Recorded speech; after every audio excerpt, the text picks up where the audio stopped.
It is 6 a.m. Good Tuesday morning from the 104.5 The Zone studios. I'm Justin Hawkins. In the NBA Finals last night, the Thunder take Game 5 over the Pacers 120-109 and are 1 win away from their first NBA title as they hold a 3-2 series lead. The Thunder forward Jalen Williams led the way as he scored a career-high 40 points last night, and MVP Shai Gilgeous-Alexander added 31 points. Pacers guard Tyrese Halliburton was held to just 4 points last night on 0 for 6 shooting from the field and battled right leg injury much of the game as well. In College World Series yesterday, Arkansas beat Murray State in an elimination game last night thanks to Arkansas's Gage Wood, who pitched a no-hitter.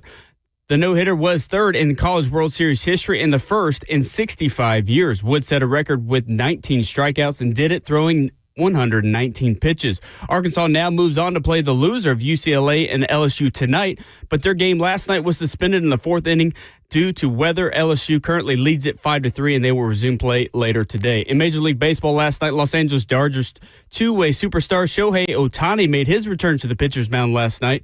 After almost 2 years, Ohtani pitched one inning, allowing 2 hits and 1 run, but made up for it with his bat, getting 2 hits and a pair of RBI as the Dodgers beat the Padres 6-3. For all your foundation repair and waterproofing needs, you've got to go to USSTN.com. Breaking news at once on your home for the Titans and Vols. This is 104.5 The Zone.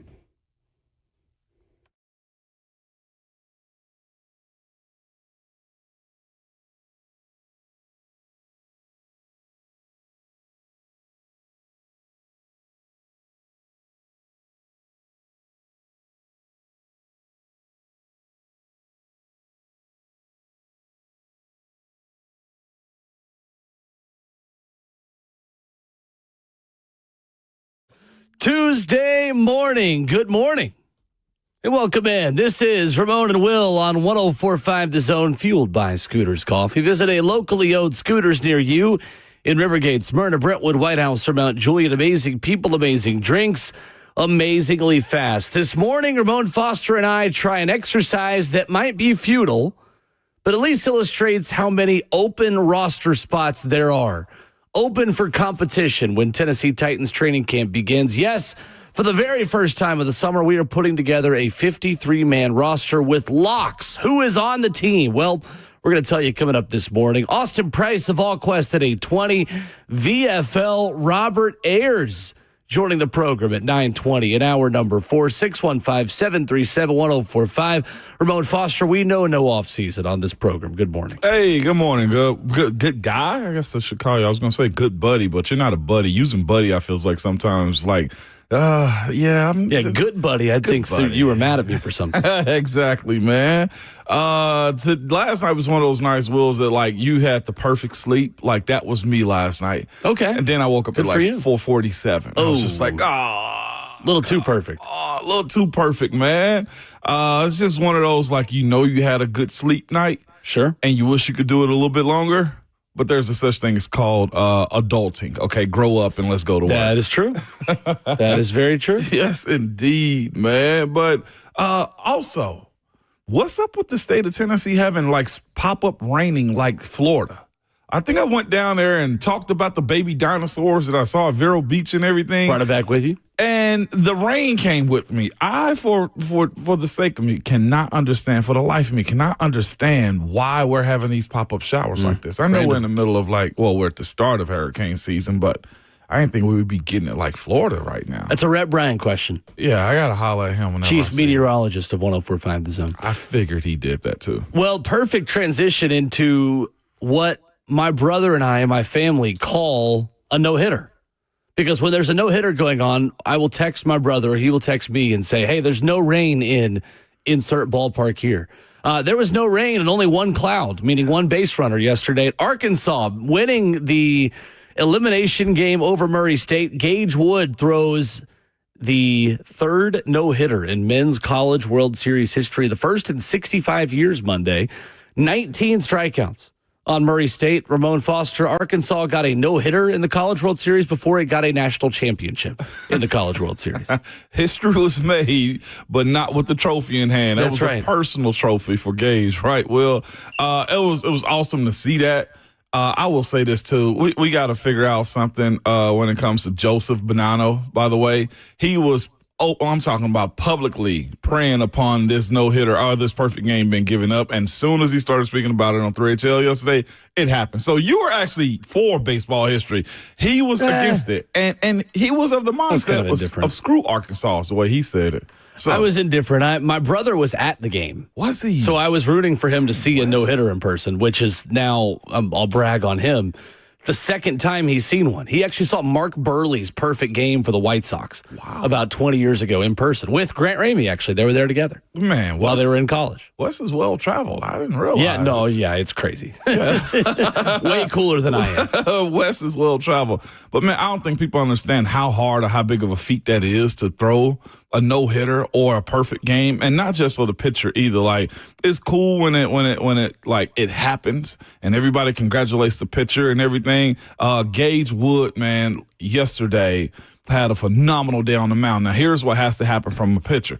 He has to throw hittable balls if he's going to be able to be in a position where he can give it up to where his infield can make plays for him, and they did. I also saw him hustling like crazy to first base when he gave up one to the first base to Arkansas's first baseman. I've never seen a pitcher sprint that hard. Like, he had to have known.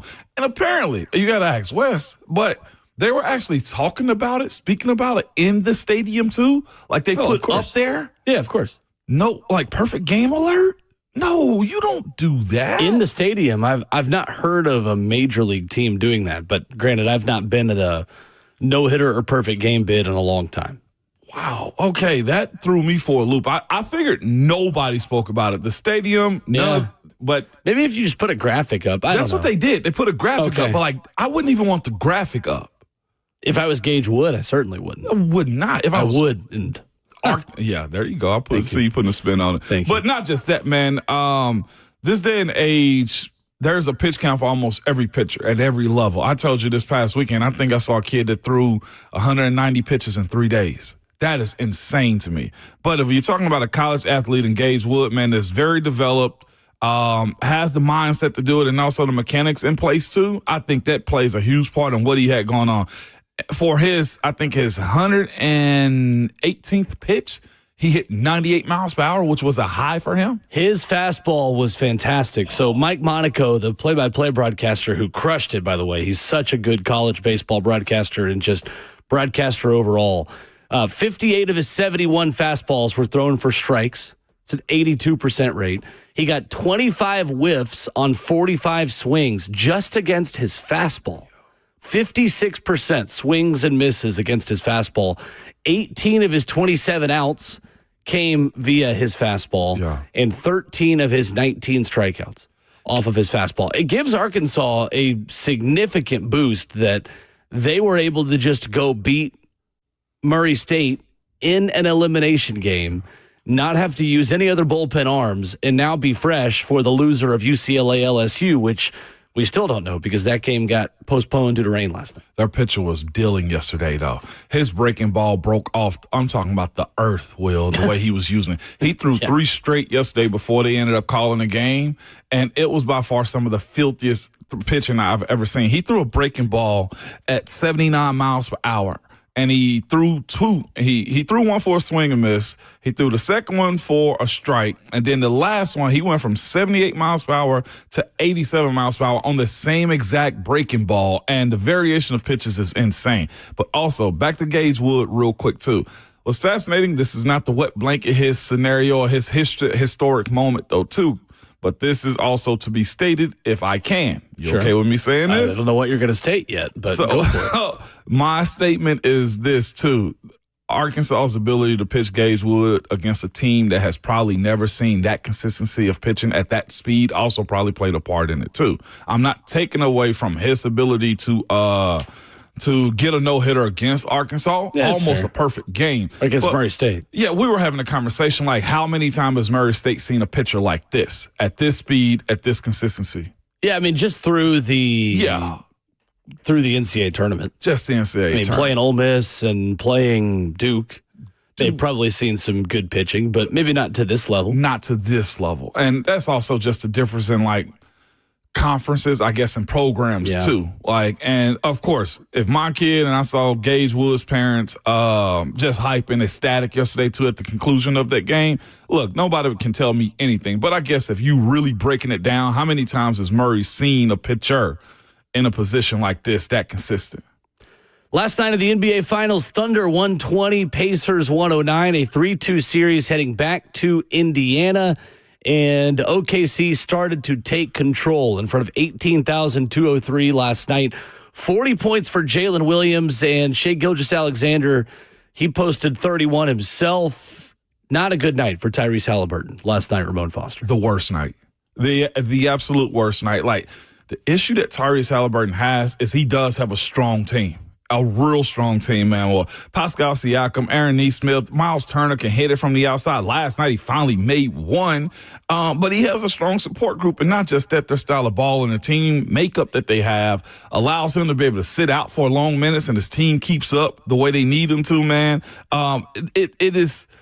It's questionable how in these big moments he's had numerous games like this. And that's his problem and how he got judged as far as being the most overrated superstar in the NBA. Like, it doesn't help him for that to be part of his journey moving forward, too. I think it was T.J. McConnell came in last night and absolutely controlled the game, actually got them back. 18 points for him. Got them back in the game while he was sitting on the bench. And of course, I think he had no points in the first half at all. But he also had a calf injury, too, if I'm not mistaken. So 4 points to end the game. Your stars are supposed to show up in moments like that. It almost looked like he knew they were going to get beaten. He just wanted to get back to Indiana. No doubt. 4 points, 0 of 6 from the field, 0 of 4 from 3. I mean, a player of that caliber has got to take more than 6 shots to even just start there. The only player with a worse plus-minus than him was Obi Toppin at minus 16. Pacers were outscored by 13 points when Halliburton was on the floor last night. It just can't happen for your superstar player. And see, here's the thing. Obi Toppin's good in the game whenever he's able to run up and get down the court. Like, his ability or their ability to defend with him or the matchups that they have is very problematic. And, of course, if not just that, but they're OKC's ability to be physical with Tyrese Halliburton, to pretty much take him out of the game. They made him look like an 8th grader playing against high schoolers. You know what I'm saying? Like, you really think you can play? No, let's match up against this junior. That's the way it looked for him last night. So they got to figure it out, and it can't just be because they're back at home in Indiana. They got absolutely blitzed for the most part all game until like late in the third quarter, somewhat in the fourth. So coming up, there was a crazy trade in baseball over the weekend. Rafael Devers was sent away from Boston to San Francisco, and it created some takes that I thought were pretty ridiculous, including one take that no one puts their fans through more pain than the Boston Red Sox. Well, not only is that not true in baseball, I've got teams from every league that put their fan bases through more pain than the Boston Red Sox. Brings up our question of the morning. Which pro sports franchise puts their fan base through the most pain? Your thoughts on that at 615-737-1045 and our takes as well coming up next.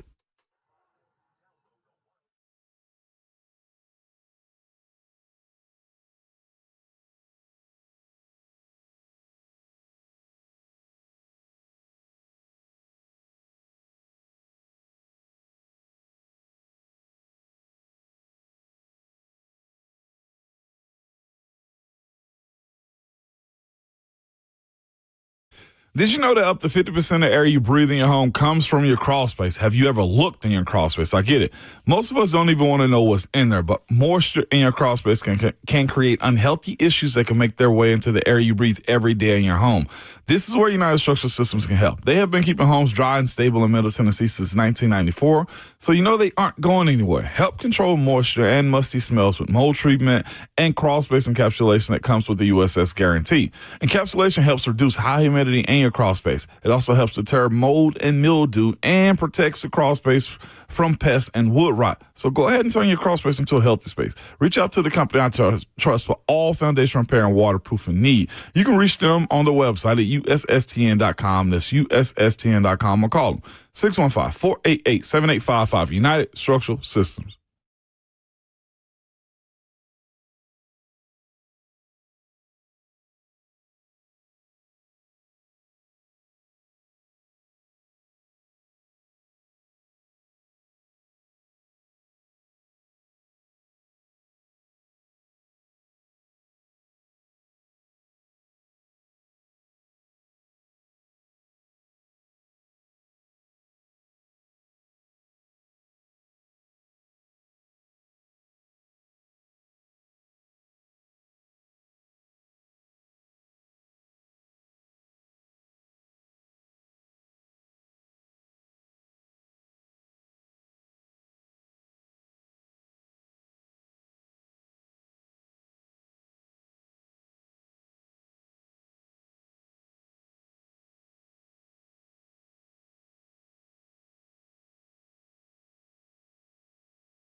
Ramona Will, fueled by Scooters Coffee, 104.5 The Zone with 11-year NFL veteran Ramon Foster. I'm Will Bowling. Justin Hawkins making the show happen. We are brewed by Scooters Coffee, locally owned in Rivergate, Smyrna, Brentwood, White House, or Mount Juliet. So, Ramon, the Rafael Devers trade in Major League Baseball has created a lot of conversation. Yeah. First of all, this is kind of the equivalent of the Luka Doncic trade just in baseball. For people that aren't baseball people. Yeah. Oh, this trade isn't supposed to happen. No. Okay. It's not supposed to happen. I didn't see it like that. I knew the history of it to understand that it was that big of a trade for him. It's pretty insane. Because I thought the business would say, Rafael Devers, if you can't play third base, then we need you to DH and should be okay with that. I get it now. Okay. Well, he's going to have to do that in San Fran, too. Oh, my God. The return, not good. They get back lefty starter Kyle Harrison, who they optioned to AAA. Outfield prospect James Tibbs, and right-handed reliever Jordan Hicks, who has been a failure since moving back and forth from starter to reliever. Right-hander Jose Bello in there as well. And San Francisco takes on the remaining $254 million of Devers' contract. Boston could have paid for a little bit of that contract in order to get a bit of a better return, but their ownership is cheap. So they didn't do that. That sucks, man. Especially when you I think they're doing pretty good in their division too. They're in fourth. They are 38 and 36 after a win Monday against Seattle. They are in fourth in the AL East. Terrible. But they do hold the final AL wildcard spot. That's terrible, man. So that got a lot of people talking. And Jared Carabas, longtime Barstool Sports personality, now just baseball talking head. I don't know where he is now. I think Underdog, where he is talking about baseball. But regardless, a big baseball take guy on Twitter says, no team makes it harder to root for them than the Boston Red Sox. Well, that couldn't be less true. The Red Sox have championships in the last 25 years. In fact, they have the same amount of championships, Ramon, in the last 25 years as the Pittsburgh Pirates have winning seasons over the last quarter century. Yeah, that's four. That's another team. Four Yes. total. So it got me thinking, which pro sports team puts its fan base through the most amount of pain? Because it's definitely not the Boston Red Sox. But, Ramon, who is it, in your opinion? Who is it, in my opinion? I got two teams since you brought them up. Actually, should be a third one in there, too, because I got a little bit more intel on them. Okay. I've got one for every pro sport. And two for one of them. The one that has put them through the most pain, I think it has to be Cleveland. The idea that they have bought in is real. The amount of money that Cleveland has paid out, even through my career, the free agents that have gone there, the attempt at the quarterback position has been there. And then you also have the strikeouts on first-round quarterback after first-round quarterback on top of this long list, and overselling and resetting the market for a guy like Deshaun Watson, even as close as it is now. And not just that, let's go even to 2025. They're in a situation where they ended up drafting Dylan Gabriel, also have Joe Flacco inside, Kenny Pickett, and Shedeur Sanders all within the same year. Just the history of never getting it right from one old ownership to the new Haslam ownership. I just can't see any consistency of why anybody want to be a Cleveland Browns fan, other than the fact that they want to say, I rode the wave until we actually became good. That one to me is very bothersome. They've had contract disputes year after year. They've had on the field, off the field issues from time to time again. They have been, in my opinion, one of the biggest clown shows as it pertains to professional sports, not just on the field, but also from the front office side of things too. That's the reason to me, being a Cleveland Browns fan is probably one of the hardest things to do in all of sports. But here's what they thrive on: being abrasive as heck on game day, being what their fan base encapsulates themselves as being the dog pound. They buy into it. They can't even settle in on what logo they want to have in the middle of their field. Yeah, the Keebler Elf now. The Keebler Elf. They've had the dog. They've had the helmet. The inconsistency of what they are as a franchise is puzzling. Like I said, I was in a hard decision on if, as an undrafted free agent, if I wanted to sign with the Cleveland Browns or the Steelers. Thank God that my agent and myself had a right mindset to go over to Pittsburgh and settle there. So I think Cleveland. Cleveland is a strong one. So Cleveland has 3 winning seasons since 2003. They only made the playoffs in 2 of them. They actually went 10-6 in 2007 under head coach Romeo Crennel and still didn't even make the playoffs that season. 2 winning seasons since 2020, including the 2020 season when they go 11-5. They still finished 3rd in the AFC North that season, going 11-5. And then, of course, 2 years ago when they go 11-6, they finish 2nd in the AFC North and then lose the wild card round to a rookie quarterback named C.J. Stroud in Houston. It's a fair point. To me, the only reason why Cleveland is not the football franchise that puts its fan base through the most pain is because it's hard to be put through pain when you're just apathetic. And I think there are a lot of people up there that are just so apathetic. That's why it's Buffalo to me in football. 4 straight Super Bowl losses from 1990 to 1993. There are still people that we'll talk to in this city who have been longtime Titans employees. Just losing 1 Super Bowl is painful enough. That is getting to the mountaintop and falling off, especially the way it happened for us. But 4 straight Super Bowl losses is an unimaginable amount of pain. Did not make the playoffs once, then after that, from 2000 to 2016, obviously the Music City Miracle, right before that as well. They're on the losing end of it. We talk about it so much from the winning end of it. And now they have a franchise quarterback. They have relevance, and they've run into Patrick Mahomes. They're once again the team that just can get there but can't quite get over the hump. Either way, Cleveland and Buffalo, certainly, I think, are the best 2 answers in football. Yeah. For fan bases that put their teams through the most pain. I would even consider throwing in also Cincinnati. And Cincinnati, and in the last 25, 30 years, I got a bonus one for the heck of it. I would even say the Dallas Cowboys, too. Yeah, Cowboys, 30. for fans of a certain age, there's no doubt. Yeah. There's no doubt.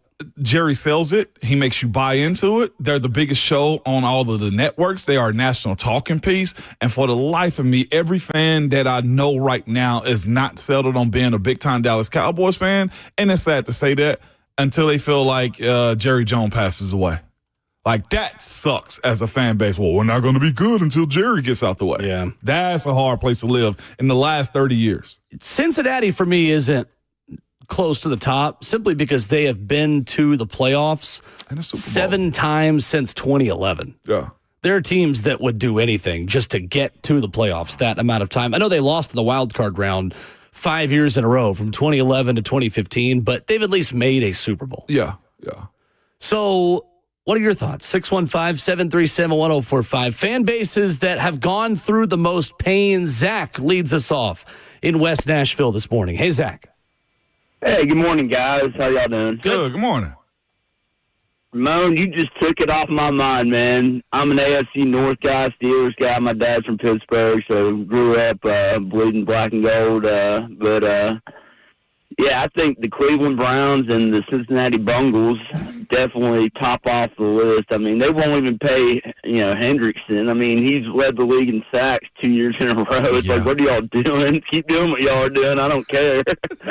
But right. Another one, though, is I'm going off a little bit. Tennessee Vols before Danny White got there, man. I graduated in 2012 from UT, and, man, I still got battered Vol syndrome, man. He's straightened the shit, but, man, we had a lost decade there. I'll hang up and listen. I love the show, guys. Appreciate that. Zach. Appreciate the call. Appreciate From that. about the time Ramon Foster left campus to the time I got on campus, it was dark ages, no doubt. No doubt. That sucks because, like, that's part of your college experience, too. Like, it affects the campus, I feel like, on the college side of things. Right. I know you went the college route, but, yeah, I think college – it affects the way you grow up, in a sense, man, with bad college sports. The 2010s. The 2010s. For Tennessee. Yeah, it's fair. Before we kept it pro, Kentucky football. Yeah. Yeah. Well, I mean, they're in a good era right now, but yeah, I mean, historically. Yeah. Kentucky football right now for their history? Absolutely. For their history. I'm glad you put it that way. Okay. I mean, they're still not a top tier program, but for Kentucky, they're crushing it. At the moment. I'm not blessing your heart. Like that's legitimate honesty. Yeah. They've had a good run under Mark Stoops. No doubt. I think it's going to end soon, but they've had a good run under Mark Stoops. Another pro team to me, and what gets me as far as like what they put the fan gymnastics that they put their fan base through. Okay. They do some good and then they suck again. They do some good and then they suck again. To me, it's the Jacksonville Jaguars too. Jaguars are a great choice. And it's because they have an owner who has the ability to pay for teams, and he does, right? I ain't gonna say pays for teams, but like he has the ability to spend, and they've done that. They've had those moments. I think they made it to the AFC Championship with that Jalen Ramsey-led defense that they have. It was a Blaine Gabbert, if I'm not mistaken, that quarterback too. Malik Jackson's in there. Calais Campbell's Jalen in that Ramsey. Conversation. I mean, they had a monstrous team, and for the and then they set that team up by having players go over to London and then get kicked out of the country or kicked off the team because they got caught partying too much. Like, they've had those issues pop up. And then their inability to take over the AFC South when it's probably been in this in this down moments where you had a quarterback from Miami and Ryan Tannehill come take over the AFC South. Or you have the ability to let the Colts get back good again when you've had everything set up for you in the early 2000s of the Jacksonville Jaguars, and it wasn't sustainable. And since then, they used to be the punching bags. It was two teams, Will. I hate to say this publicly, but like we used to try to figure out if we were playing them, who's the next coach we're going to get fired. The head coach. And that was Jacksonville if we were playing them later in the season. And consistently, it was Cleveland. Like, I never forget when Freddie Kitchens got let go. It was the conversation like, well, he's probably going to be fired after he loses to us. And for Jacksonville, you go back to the season the Titans made the Super Bowl. Yeah. Jacksonville had 3 losses the entire season. They were all 3 to the Tennessee Titans. All 3 of them. That's why they still hate us down there. Yeah. So in football, I think there is a sneaky one, and we got a tweet of this, and I agree. Ronnie's tweeted in at TNN Viking, the Minnesota Vikings. Vikings have had so many missed kicks or missed moments, even with Brett Favre throwing an interception in the Superdome to lose to New Orleans. There is a who's who of players who have almost gotten Minnesota over the hump but haven't quite done it. To me, those are the fan bases that go through the most amount of pain, the ones that have a chance to be successful, that are in the dance every now and then but can just never show up when the lights get brightest, when the game matters. So I think Minnesota is a good shout. Detroit is going to be another one for the Lions. But again, even Detroit has been to the playoffs 5 times since 2011, which I think is easy to forget. Like, Matthew Stafford didn't have a ton of great teams there. I know they went 0-16 in 2008, but there were still some decent Detroit teams in there. They just weren't great. They were good enough to at least make you interested. To me, I think there is a team in the city of Pittsburgh that I think has put their fan base through the most pain. The Pittsburgh Pirates. If we're having this conversation based off of baseball teams, and it started from a terrible take on Twitter saying no one makes it harder to root for them than the Boston Red Sox, it was a completely ridiculous take, again, that inspired this topic.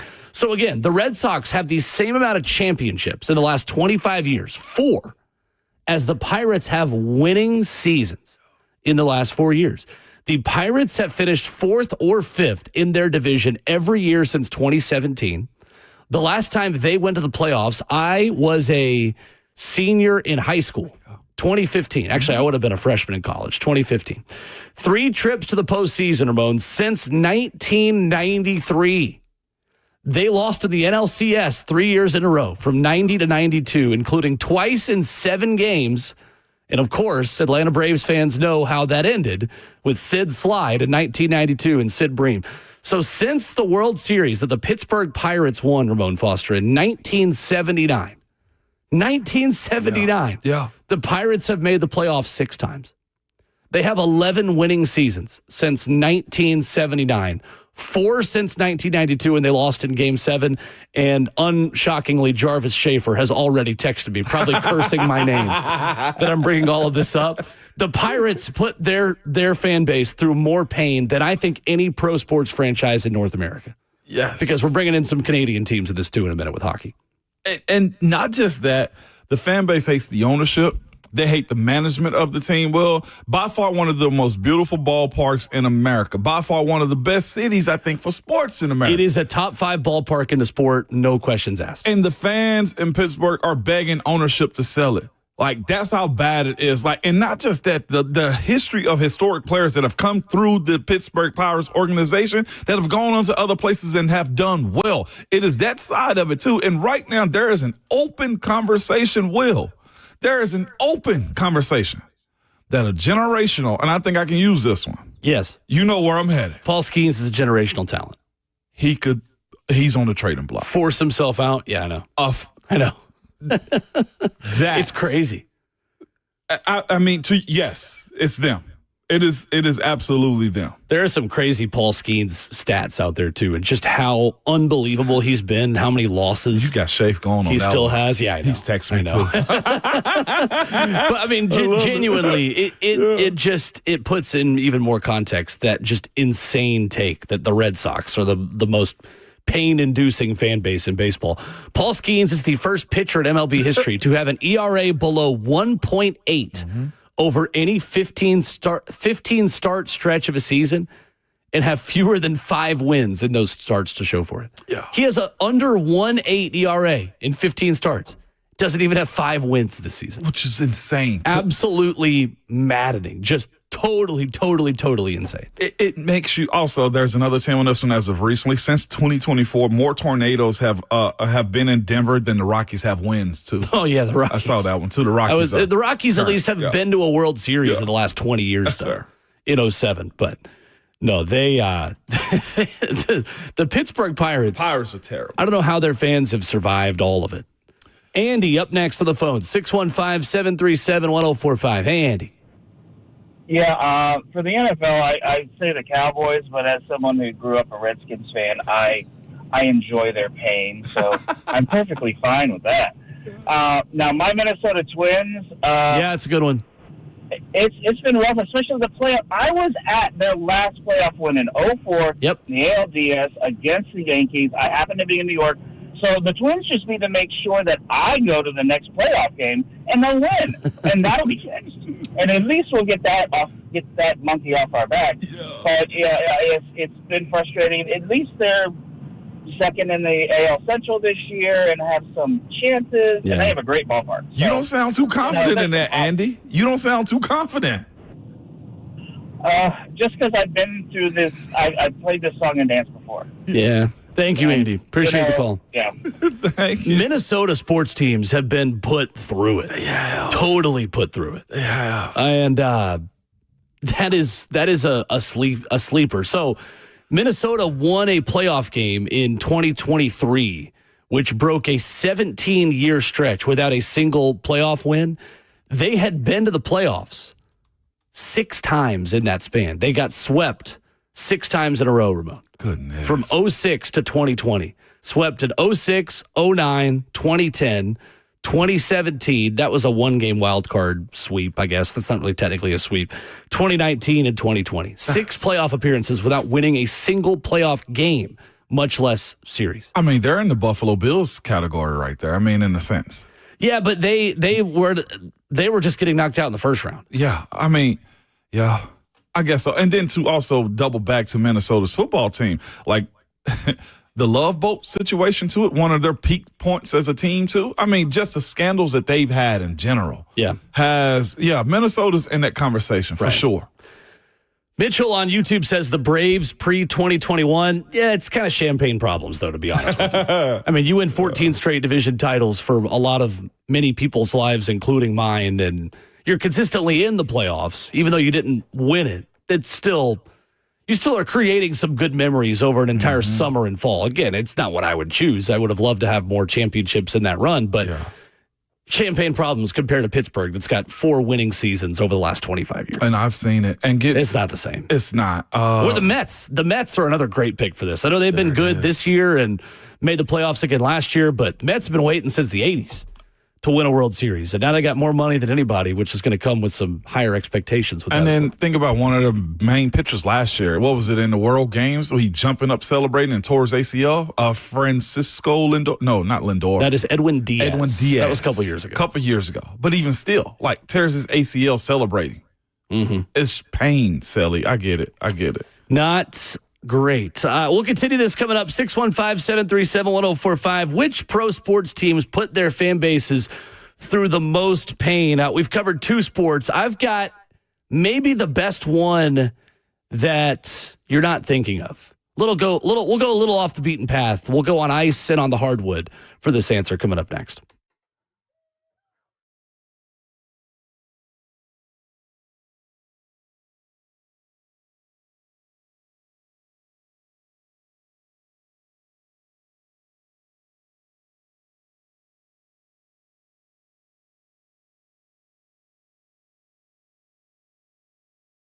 It's Ramon Foster for Brian's Motorsports. Good people, you know the name, you know the company, you know the person, man. He's local, man, and he's been here for a long time with the mindset of dream, design, and build. The address is 789 West Main Street in Hendersonville, Tennessee, and you can reach them on all their socials at Brian's Motorsports, man. But if you're ready to elevate your vehicle, there's nobody better than Brian's Motorsports. They specialize in transforming rides with statement-making custom wheels, immersive audio experiences, and head-turning style to it, custom tints and wraps. So whether you're seeking subtle enhancements or a complete custom build, they deliver cutting-edge style and performance for all vehicles, including the most exclusive and exotic vehicles, too. And what makes them different is this, man. They will listen to you, the customer. They hear your vision, they put together your dream vehicle, and they live by this dream, design, build. It was inspired by their team owner to make sure your dreams come true because your vehicle, you're in it every single day, and sometimes you just want to show it off. So if you do like I do, man, and want to add something or even take something off, man, visit their website at bronzemotorsports.com or visit their website or their Instagram at Bronze Motorsports and tell them Ramon sent you.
Ramona Will, fueled by Scooters Coffee on 104.5 The Zone. Visit a locally owned location near you in Rivergate, Smyrna, Brentwood, White House, or Mount Juliet. The question we posed this morning to the people: which pro sports franchise puts their fan base through the most amount of pain? 615-737-1045. Justice Schaefer, even with a phone call in the break, just not happy with me taking a crowbar to his young Pirates fandom. Literally, Sid Bream hurt him so much the guy doesn't even like baseball anymore. Oh, my gosh. That's crazy. The answer is the Pittsburgh Pirates, but we're going through each pro sport because if you missed it, Jared Carabas, big Twitter personality talking baseball, said the Red Sox put their fan base through the most pain. Says no one makes it harder to root for them than the Boston Red Sox, which not even, Ramon, even in the AL East, the Toronto Blue Jays have it worse just in their division than the Boston Red Sox, who have not won a playoff series since 2016. That's what I'm saying. Like, Boston for a while was like championship city. Like, what are we talking about and here? the whole town even, like, lucks their way into. You had Tom Brady for crying out loud. You can't complain about anything. Cannot complain about anything. They might not be in the yacht wheel, but they definitely in a 2-story house. Boston is like the least possible sympathetic city for pain and stuff. Like, I don't even want to go there. Yeah, we can't do that. So in basketball, Sacramento Kings in the NBA.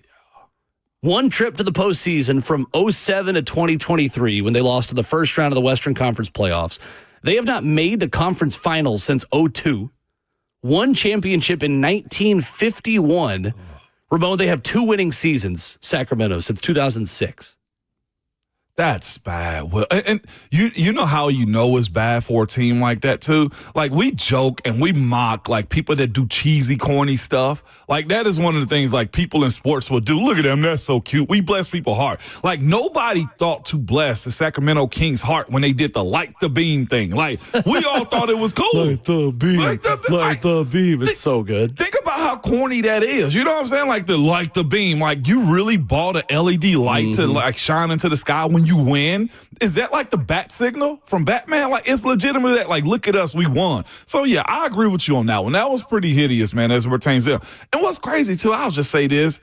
On the back end of, like, NBA teams, like the bad ones, like, you don't even speak about them. Ever since, like, Dame Lillard left, like, Portland, when's the last time you heard anybody drop Portland other than Portland, the Trailblazers? Tennessee? Yeah, right. You know what I'm saying? Like, 36-46 Portland this year. They won 21 games 2 years ago, 33 games 3 years ago, 27 games 4 years ago. Yeah. That's 4 straight seasons without a playoff appearance. And they've had some life with some of their young talent. Yeah, they made the playoffs every year from 2014 through 2021. Yeah. They had some success in there. I mean, but seriously, the Chris Webber days of them, like, legitimately, even that went down the tank. Yeah, then we had a tweet that said Portland, they also skipped on Kevin Durant and Michael Jordan. Yeah. Could have had both of them, which is a fair point. I saw her drop in our YouTube chat, too. You can find us there. Memphis. The Grizzlies, I think, are an interesting one right now because of the trade they just made, sending Desmond Bane to Orlando. I saw Bill Simmons on his podcast saying, is this low-key them just waving the white flag? I think so. Because they got 1 year left on Jaren Jackson before they got to pay him, and they're kind of breaking up a core while still trying to maybe convince one of their homegrown players to stick around. Mm-hmm. Tricky one. Some are even speculating. I guess the conversation is, I ain't going to say some are speculating, but the conversation is that maybe even Ja Morant is on the block, too, as far as being moved. Because what are you getting moving forward with him if he doesn't also have a good Robin to back him up? Like, if you're his camp, like, he may love Memphis, right? And what Memphis means to him, that is his first team. I'll still be on my soapbox. So Will saying this, that team needs to move to Nashville. Oh, yeah, I'm good. No, you might as well make this the sports city. That would be the final nail in the coffin. You would like it more if it was here. Oh, of course. I'll cheer for anything Nashville. I say that, and I hate to take anything out of Memphis because my fraternity brother, good friend Paul Young, is the mayor there, and they need whatever they can in Memphis. But that team would thrive a whole lot better for the NBA if it was in Nashville. And I'm a West Tennessee kid. I don't know if I totally agree with that, but I see your point. I feel you. I don't think this city could support a team for 82 games the way Memphis, which is more of a basketball town, could. I'm not saying Nashville isn't a basketball town. I feel what you're saying. But it's not as much as Memphis is. It would be a bigger show if it was here. The influencers would be courtside. It would be there's no bigger. doubt about the that. travel would be. I just don't care about influence. I feel you, but like that's an NBA thing. Justin, who you got? Just based on their success, this is a top market, but still they've not had a lot of success in the postseason. The New York Knicks is a really good option, in my opinion, because they've not had a title since 1973. They've made 28 playoff appearances since then. They've had 15 different head coaches since 1996. It's about to be 16, isn't it, too? Exactly. They're about to have 16. Their last finals appearance was back in 1998. So they've had a lot of success, but a lot of failure as well. Enough for a top market to be in their demise, and Stephen A. Smith will let you know every year. Yeah, that's true. Monsoon on YouTube says a lot of teams mentioned on this topic need to be relegated. It's the beauty of European sports. European soccer's relegation. I got two in hockey for you to close this out. Toronto Maple Leafs and the Buffalo Sabres. Maple Leafs and the Buffalo Sabres. So Buffalo has been a team for 54 seasons. They've still never won a Stanley Cup. No trips to the postseason for Buffalo since 2011. 2 losses at the conference finals in 06 and 07. They lost to the Stanley Cup final in 1999, which was their first trip since 75. However, Toronto has that level of pain of like they'll get there, but then they won't actually get over the hump. So since the lockout season in 05, Toronto has won 2 playoff series, one in 2023 and one this year. In that same span, Buffalo has 4 series wins despite not making the playoffs in the last 14 years. Yeah. So Toronto will consistently make it. They have made 10 trips to the postseason since the last time the Sabres even made it at all, but the Sabres have double the playoff series wins than Toronto. That's terrible. Toronto, 13 Stanley Cups, none since 1967 for the Maple Leafs. The question I have then, if that's the case, why stay fans of bad teams? Well, local. You grow up a local, you grow up in a major market like that, you're not going to switch. Like, there's no amount of bad times that could make me stop being a Titans and Preds fan. But they're not bad, though. But right, but I've not had to live through this. And Toronto has had good teams. They just choke at the playoffs every single year. But no, I mean, you're local. Support the city. Support the brand. Would you rather have a team that makes the playoffs every year or have a team like the Preds who struggle to get back to that postseason? We'll have to answer that in a second. That's a good question. The Maple Leafs fall under the Knicks category. Yeah, it's similar. So does Arizona Cardinals, too. Yeah, Cardinals, another one. Yeah. It comes down to ownership for a lot of these teams. But again, we don't have it nearly as bad in this town than any of these teams. It's the other point. True. I mean, I think I saw a stat the other day. The Titans are 14th best win percentage since 2002 or 2000. I'd have to find the specifics of that, but we are not close to any of the problems that these teams have. So there you go.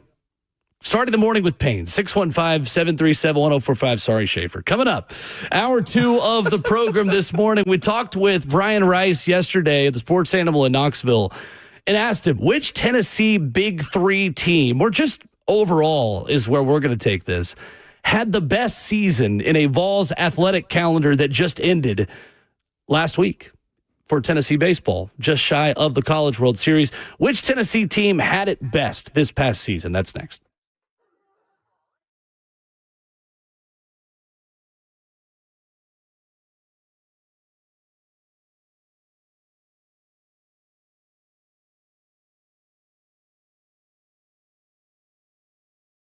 Hey, it's Will Bowling. Are you having some electrical issues? Well, available 24/7. The Lee Company team handles electrical problems and more in short order. From routine repairs on outlets and switches to fixture upgrades and generator installations, their award-winning electricians will get the job done right the first time. Contact Lee Company for all your home electrical needs at leecompany.com. That's leecompany.com to schedule with an experienced electrician. You can also call them 615-567-1000. Lee Company knows how to do business the right way here in Middle Tennessee because they have been trusted for over 80 years. Since 1944, Lee Company, they've had those community locations all around the area. There's 14 of them now here in Tennessee, Kentucky, and Alabama as well. 1,000+ vehicles in the Lee Company fleet, the vans and trucks. You see them driving around Middle Tennessee. Put the Lee Company professionals on your team by giving them a call, 615-567-1000, or head online to leecompany.com. That's Lee Company, all you need.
It is 7:03. Good Tuesday morning from the 104.5 The Zone studios. I'm Justin Hawkins. Last night in the NBA Finals, the Thunder take Game 5 over the Pacers 120-109 and become one win away from their first NBA title as the Oklahoma City Thunder, as they hold now a 3-2 series lead. Thunder forward Jalen Williams led the way, as he scored a career-high 40 points, and MVP Shai Gilgeous-Alexander added 31 points of his own. Pacers guard Tyrese Halliburton was held to just 4 points on 0 for 6 shooting from the field. He also battled a right leg injury much of the game. Yesterday in the College World Series, Arkansas beat Murray State in an elimination game last night, 3-0, thanks to Arkansas's Gage Wood, who pitched a no-hitter. The no-hitter was the third in College World Series history and the first in 65 years. Woods set a record with 19 strikeouts and did it throwing 119 pitches. Arkansas now moves on to play the loser of UCLA and LSU tonight. Their game yesterday was suspended in the fourth inning due to weather. LSU currently leads it 5-3 and will resume play later today. Last night, Major League Baseball, Los Angeles Dodgers two-way superstar Shohei Ohtani made his return to the pitcher's mound. After almost 2 years, Ohtani pitched 1 inning, allowing 2 hits and 1 run, but he made up for it with his bat, getting 2 hits and a pair of RBI as the Dodgers beat the Padres 6-3. For all your foundation repair and waterproofing needs, you've got to go to USSTN.com. Breaking news at once on your home for the Titans and Vols. This is 104.5 The Zone.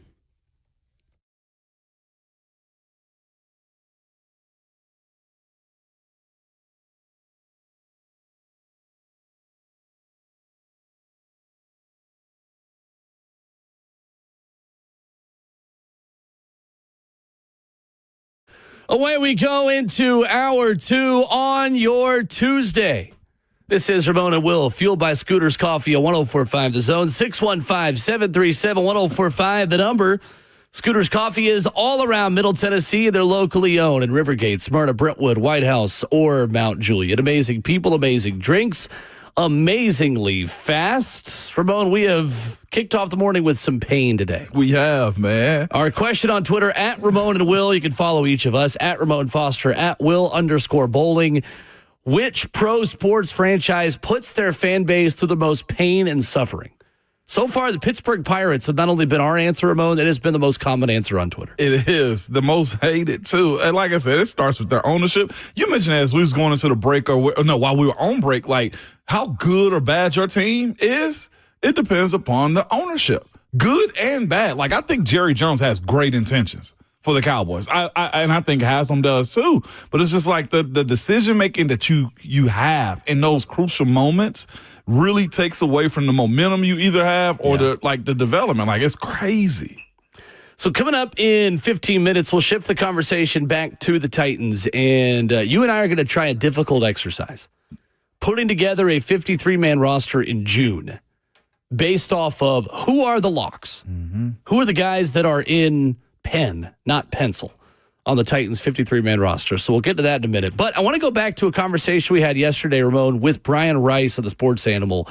We asked him which Tennessee Vols team in the 2024-25 athletic season had the best season. Brian, out of the big three, football, men's basketball, and baseball, had this to say. Well, I think if you're ranking them, you have to rank them on order of finish. Tennessee men's basketball made it to the Elite Eight. Tennessee football made it to the Final 12, and then baseball's in the Sweet 16. I think all of those are really big accomplishments for a program, and nobody needs to hang their heads over that. I mean, people can be frustrated about how the season ended for each of the three, but they're all three in elite company. I think when you're talking about football, though, that may be the answer. As silly as that sounds, you ran into a buzzsaw in Ohio State, and you did it on their home field. If you go back and you reseed the bracket the way they're looking at doing starting this year, Tennessee probably wins the playoff game. Tennessee's probably in the Final Eight. But that's not the system they were playing in. So you don't get to play the ifs and buts game. But I think from an accomplishment standpoint, I think Tennessee men's basketball accomplished what people thought was a realistic goal for them. Baseball probably underachieved a little bit, but when you look at how remarkable it is that they've been in 5 straight super regionals, right, and nobody else in the country has been in more than 2 straight. And then, football made the first ever 12-team playoff. And I think you could make a legitimate argument that based on the roster that he's had, Josh Heupel has overachieved as a coach every year. Now, there are people that want to fight over that and say, well, but what about this? What about that? I mean, when you look at preseason expectations versus postseason finish, I think his programs have overachieved every year. And I think that's a really good sign as you're really starting to recruit better. You're starting to pull in the prospects. You look at the visit list they had this past weekend. I think building for the future, that puts football at the top. Men's basketball will likely have the best season of those three this coming year. Obviously, we don't know where Tony Vitello will finish with the transfer portal recruiting, but I think those three are certainly set up very, very well for you. And then, extended to the sports we just talked about with basketball and softball, I think they expect to be in that final 16, 8, 4 realm where they were this past year as well. So that was Brian Rice yesterday, Ramon. What say you, the best Tennessee team, and it doesn't just have to be men's basketball, baseball, or football, which Vols team had the best season last year? Best season? It would have to be, in my opinion, basketball team, men's basketball. I think that's a solid answer. It's men's basketball. It's hard to argue against it. 30 wins on the season. Like you said, what was it? Elite 8 they made also. Mm-hmm. Also been shorthanded at a position that they needed more play from at the guard position, considering who was left mid-season. Cam Carr? Well, I think even beyond that, the injury to J.P. Estrella and the forward position. Yes. They were fine at guard. It was the depth behind their starters inside. They only had 2 centers. And then for a guy that was in the transfer portal and Darlington Dubar to come in and not give you the offensive, power that you thought he was going to be able to deliver to this team, that was problematic for the squad. Being able to also bring in a replacement being able to have Chaz Lanier come in, too, after having Dalton Connect and have him be the guy, too. You end up getting 2 All-Americans, and then with Chaz Lanier making, I think, 3rd team, and Zakai also getting in, too. So 2 All-Americans there, made it to the Elite 8, and on top of Zakai being Defensive Player of the Year, too, in the SEC, or Cole, if I'm not mistaken. What was it, Cole this year? But also having that be a part of it, too. I think that is a huge step for this squad as it pertains to who had the better season this year. Of all the teams, I got to give it to the basketball side of it. Also had a lot of big-time moments, beat teams that I don't think others thought you could have. Got revenge on Florida, 20-point revenge. So everything that happened to you got it back on the back end of the season or earlier. So I got to give it to the Vols basketball team. Unfortunately, Florida did get the last laugh in the SEC tournament championship. They did. But they also won the national championship, too. They did? Yes. No debating that. I would say it's based off of the preseason expectations, I would say it's football. Because I think men's basketball was expected to be in the Elite 8 and in the SEC title conversation, the SEC tournament championship conversation. That's not to take away anything of the achievements of what Rick Barnes did and his team. And look, anytime you've only made the Elite 8 twice as a program and then you go make it a 3rd time, I think if you're looking overall of just who had the best season, it's Tennessee men's basketball. But based off of the preseason expectations, I would say it's football. And I think getting over the hump and finally getting to a college football playoff, albeit an expanded one, is a significant step in the right direction for Josh Heupel in Tennessee and just resetting what the expectations are. And I think setting the foundation that Tennessee football, at the very least, is in the second-tier contender level of SEC football teams. Teams that, if they get hot at the right time, could make a run to a Final Four. The difficult part of that is the hardest step for Tennessee football to make is the next one, into the Ohio State range. And you saw just how far away you were from Ohio State on the field last season in December when they dominated you. But to be fair, Ohio State also dominated an Oregon team that was pretty dang good that beat them the first time around. So that's why I say it's football. I think football got a little unlucky, and it's part of it. You got to be lucky to make a run in sports. That's just how this has always worked. But, I mean, you think we didn't get lucky with a pass interference call at Syracuse to win the national title in 98 or some quarterback injuries to potential teams that we could have played in the national championship, but instead it ended up being Florida State. So anyway, it takes luck, even when luck, though. Right, 100%. You take advantage of the cards that are given to you. It's the only cards you can play. That being said, though, Tennessee did get a little unlucky playing Ohio State and having to be the first team they played after losing to Michigan, because I think the way the structure is now set up, Tennessee beats SMU at home and is into the Final 8. Yeah. if things are structured the way they are going to be starting this season, and you would have had a home game. So And then it changes the pathway a little bit that in today's format, Tennessee, like men's basketball, probably ends up in the Final Eight as well. That's true. And then on top of it, there was the accolades that went along with the football. With the football team, too, with Dylan Sampson. You also had All-Americans and Jamar McCoy, too. And you also had a lot of guys that ended up taking steps as far as playing time and development, too. So we're going to see what this season looks like because a lot of those guys are going to be dependent upon, too. Yeah. And also add that to the fact you also had a first-rounder in that group. And James Pierce Jr. James Pierce, right? That's a good point. So I think that's an interesting conversation because the way you measure success for each of those three programs, and I would throw Lady Vols softball and basketball in there too as two solid options. I want to get back into this later this week. Who's best set up for success over the next 5 years? All sports or men's sports? All sports. Okay, all sports. Not an answer I want to give right now, but that's a conversation I want to continue to have this week of which Tennessee sports team is best set up for success over the next 5 years. Wanted to get us thinking a little bit. 615-737-1045 is our number. We shift gears to Titans when we come back. How many locks are there on the Titans roster? We're going to go position by position and tell you who doesn't even need training camp to make the roster, just to show you how many open spots there are when this team gets back on the practice field at the end of July for training camp. We'll do that next.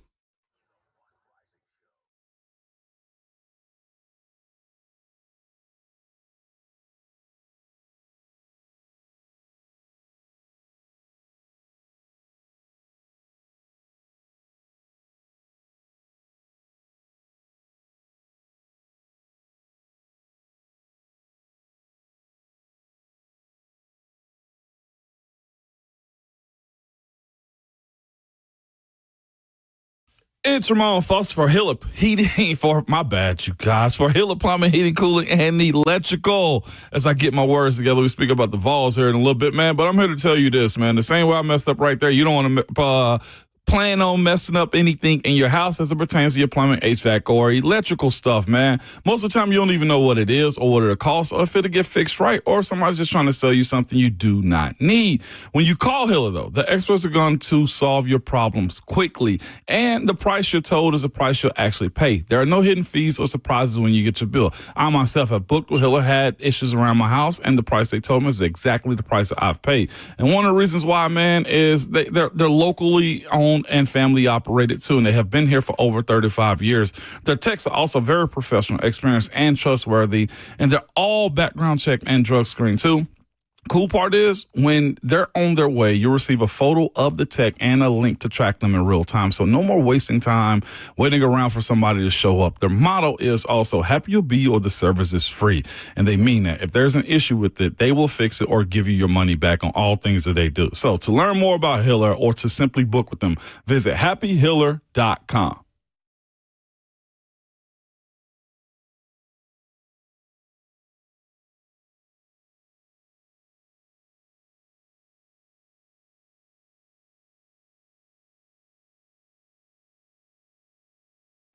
Hey, it's Ramon Foster for All-American Pest Control. Good people, man, it's that time of the year where you're trying to enjoy those long summer evenings and have a peace of mind knowing that you're not going to get bit up by mosquitoes or other bugs around your house. But I get my peace of mind from All-American Pest Control. I love them because, one, the family, awesome. The business model, even more amazing, man. But they also have their Complete Care Max program. With this program, you get mosquito misting and tick treatment for your yard. You also get a termite warranty and pest control for your home. If there's an issue, you see something in your house, just call them. They'll come back for free and fix it or get the bugs out, man. All American Pest Control, they're easy to work with, and I feel confident that they know what they are doing, and I really like their friendly team, as I just told you. If you don't believe me, check out their 5-star reviews that they have online, or to learn more or book with them, visit yuckbugs.com. That's yuckbugs.com, and be sure to tell them that Ramon sent you.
Lots of speculation on who makes the Tennessee Titans 53-man roster. It is June, but we're going to do the best we can to give you answers on some of that speculation. Ramon and Will is brewed by Scooters Coffee on 104.5 The Zone, locally owned near you in Rivergate, Smyrna, Brentwood, White House, or Mount Juliet. Ramon Foster and Will Bowling. So, Ramon, this is a futile exercise. Yeah. We get it.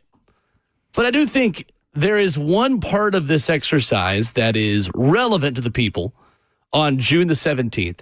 How many open spots are there on the Tennessee Titans roster moving forward into training camp, which will begin the last week in July? So what I have tried to do, and I will add your help to this, and it gets interesting from the first position, quarterback, is to tell the people how many locks there are to make the roster, just to see how many open spots that we've got to contend with moving forward into July. Mm-hmm.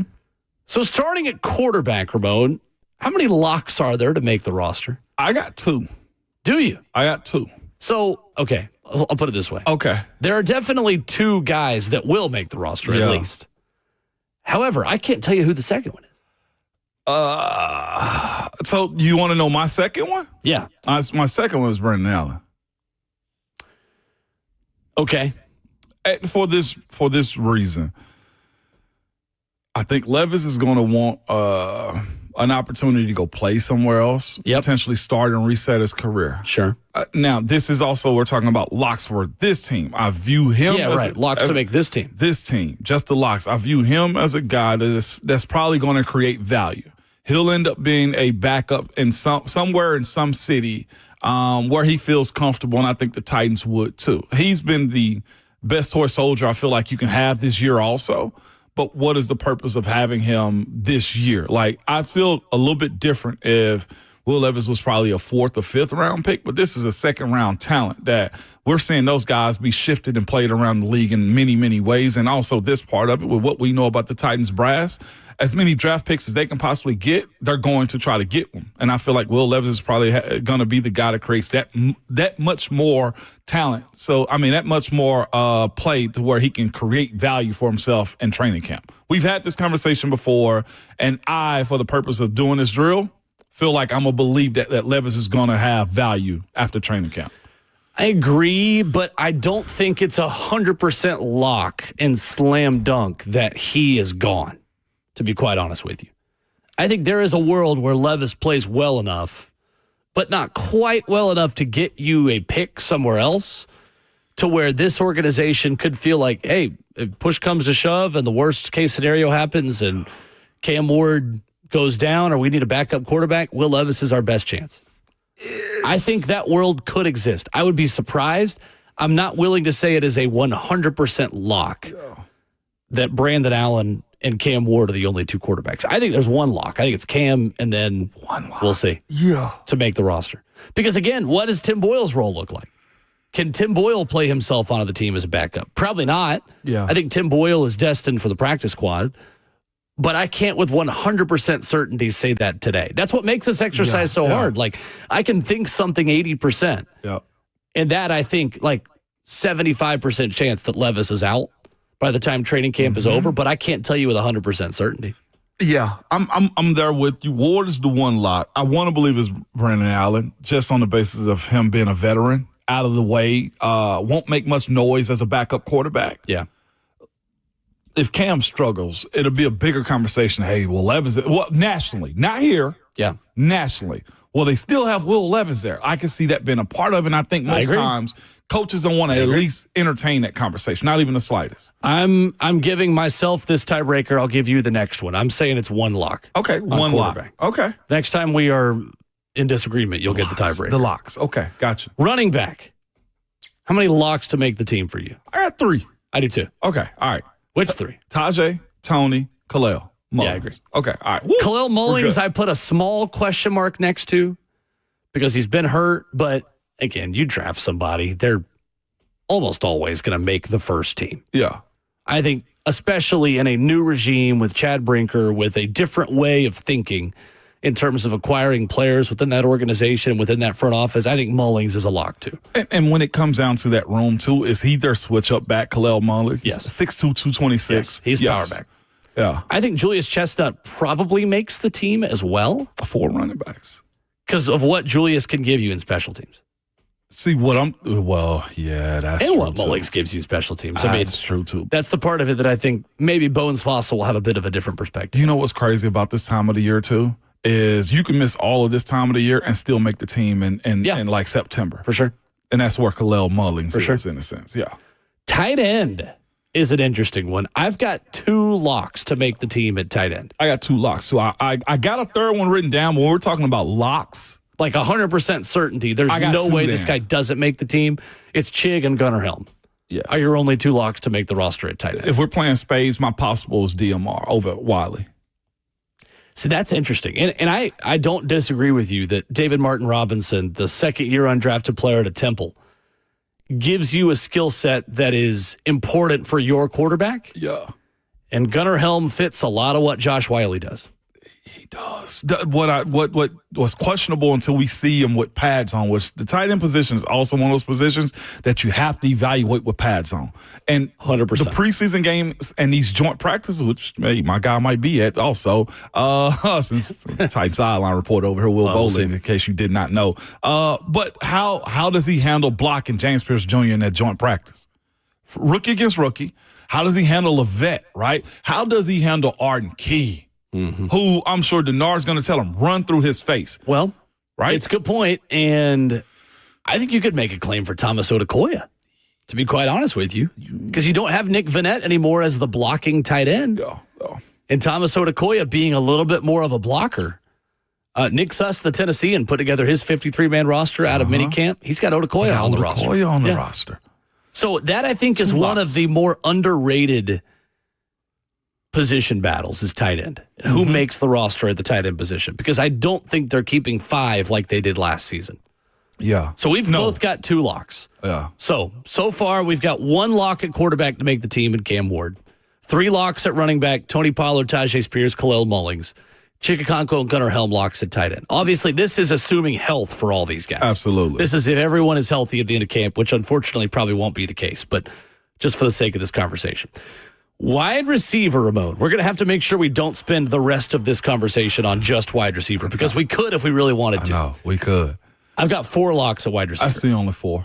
Yeah. 4 locks, that is. Yes. Because this is one I think is the hardest one to do. Calvin Ridley is a lock to make the team. Yep. Tyler Lockett is a lock to make the team. Elikiah Manor is a lock to make the team as a draft pick into the 4th round of Stanford. And Chimere DK is a lock out of Florida in the 4th round as well. The Titans kept 6 wide receivers last season. So if you're just basing this off of what they did last year, which isn't fair because, again, you've got a new GM, but for the sake of conversation, that means there will be a battle for 2 spots between 8 players. Van Jefferson, Bryce Oliver, Xavier Restrepo, Mason Kinsey, James Prochet, Colton Dowell, Traylon Burks, and TJ Sheffield. I think 7 make this team. I think 3 of those 8 are on the team. 3 of those 8. If I had to guess, it's Van Jefferson, Bryce Oliver, Xavier Restrepo. Restrepo is at 53? Yep. Again, way too early to have any level of confidence making any of these statements because Pats haven't gone on for a lot of these positions, and 2, we haven't watched preseason games. Yeah. We did not have Bryce Oliver close to making this team this time last year. No. He did based off of what he did in preseason games. He gave himself an opportunity. Same can be said for David Martin Robinson, who earned an opportunity. John Ojukwu earned an opportunity. So again, this is a very futile effort. We get that. But just showing you who is a lock and how many spots are available, I think there are 3 spots up for grabs among 8 guys at wide receiver. Yeah. I'm indifferent more on Restrepo. I feel like he should make the team, but there's being an undrafted guy, there's always a conversation. The fact that they can protect certain guys on the practice squad. I don't think you could protect him. You can't protect Restrepo. Right. Because he got to clear all the It's that waivers part or of all it. the big pool of people. Okay. And the reason why I don't think Van Jefferson is a lock is because of what we talked about with vested veterans and guys with a certain amount of service time, Ramon, that if you sign him onto the active roster and make him official week 1, his contract is guaranteed for the entire season. Mm-hmm. If you tried to push him through and stash him, which you probably couldn't do either, you could sign him in week 2, and then Van Jefferson's contract would not be fully guaranteed for the entire season. Yeah. That's the business, and that's what's making it so hard for me to say who my 3 are of this group. Mm-hmm. I want to go legitimately. I want to go Bryce Oliver, just because he's got the size, he's got the speed to play down the side, and it's Calvin's backup. The way I look at that, I look at Van in this situation, and I also look at Restrepo. But a part of me wants to also keep James Prochet. It's teamer. Oh, he could be your punt returner. Yeah. Is this the group that gets the most numbers in? Them or the linebackers? It's interesting. So the battle there is between probably James Prochet and Chimere DK to be the punt returner and Xavier Restrepo. Like, if Chim DK is a good enough punt returner in preseason, he could kick James Prochet off the team overall. Yeah. Because Prochet brings you a level of returnability that if DK can't handle that right off the bat, or if Restrepo can't handle that right off the bat, Prochet might make the team as one of those 7 wide receivers. What sucks for me and my decision-making on Xavier Restrepo, and I think he can make it, is where's his value at other positions on and that's what teams. We just don't know yet from not having preseason games to watch. Yeah, and we say we're going to spend a lot of time on this. As a gunner, as a tackler, I know. It's impossible not to. I know it's impossible. 100%. You know another one I consider? Fact of the matter is there's 4 locks. That's 4 locks. Yeah. Colton Dowell. Speed he has. I think you could stash him in the practice. You can stash him. All right, we'll roll. I'm rolling. Moving on. Unless, again, like one 100-yard game for any of these guys in preseason games changes all of it. Yeah. Or just balling out against Tampa or Atlanta in joint practices. Mm-hmm. Because then another organization is watching you. I think Treylon Burks is another one that we're going to talk a lot about, obviously. In or out, you mean? I mean, you got to at least give him a chance to make the team. He's not totally out. Yeah. He's 80% healthy right now, according to the head coach. No fifth-year option. No. And it's more log jam this year than it was last year for him. Yeah. Last year he got first staff. He's on the outside looking in and making the team. Very much so. Okay. Offensive line. Whew. I've got 7 locks. Dan Moore, Peter Skronsky, Lloyd Cushenberry, Kevin Zeitler, J.C. Latham. Your starting 5. I've got 2 locks beyond your starting 5. Does that match up with what you have? I got Corey Levin. I do not have Corey Levin as a lock to make the roster. I've got Jackson Slater and Blake Hance. I got as my 2 backup locks. I got Levin. I got Slater. But I need a tackle. Blake Hance is your swing tackle. Yeah. And he also plays center and guard. Blake Hance is 100% making this team.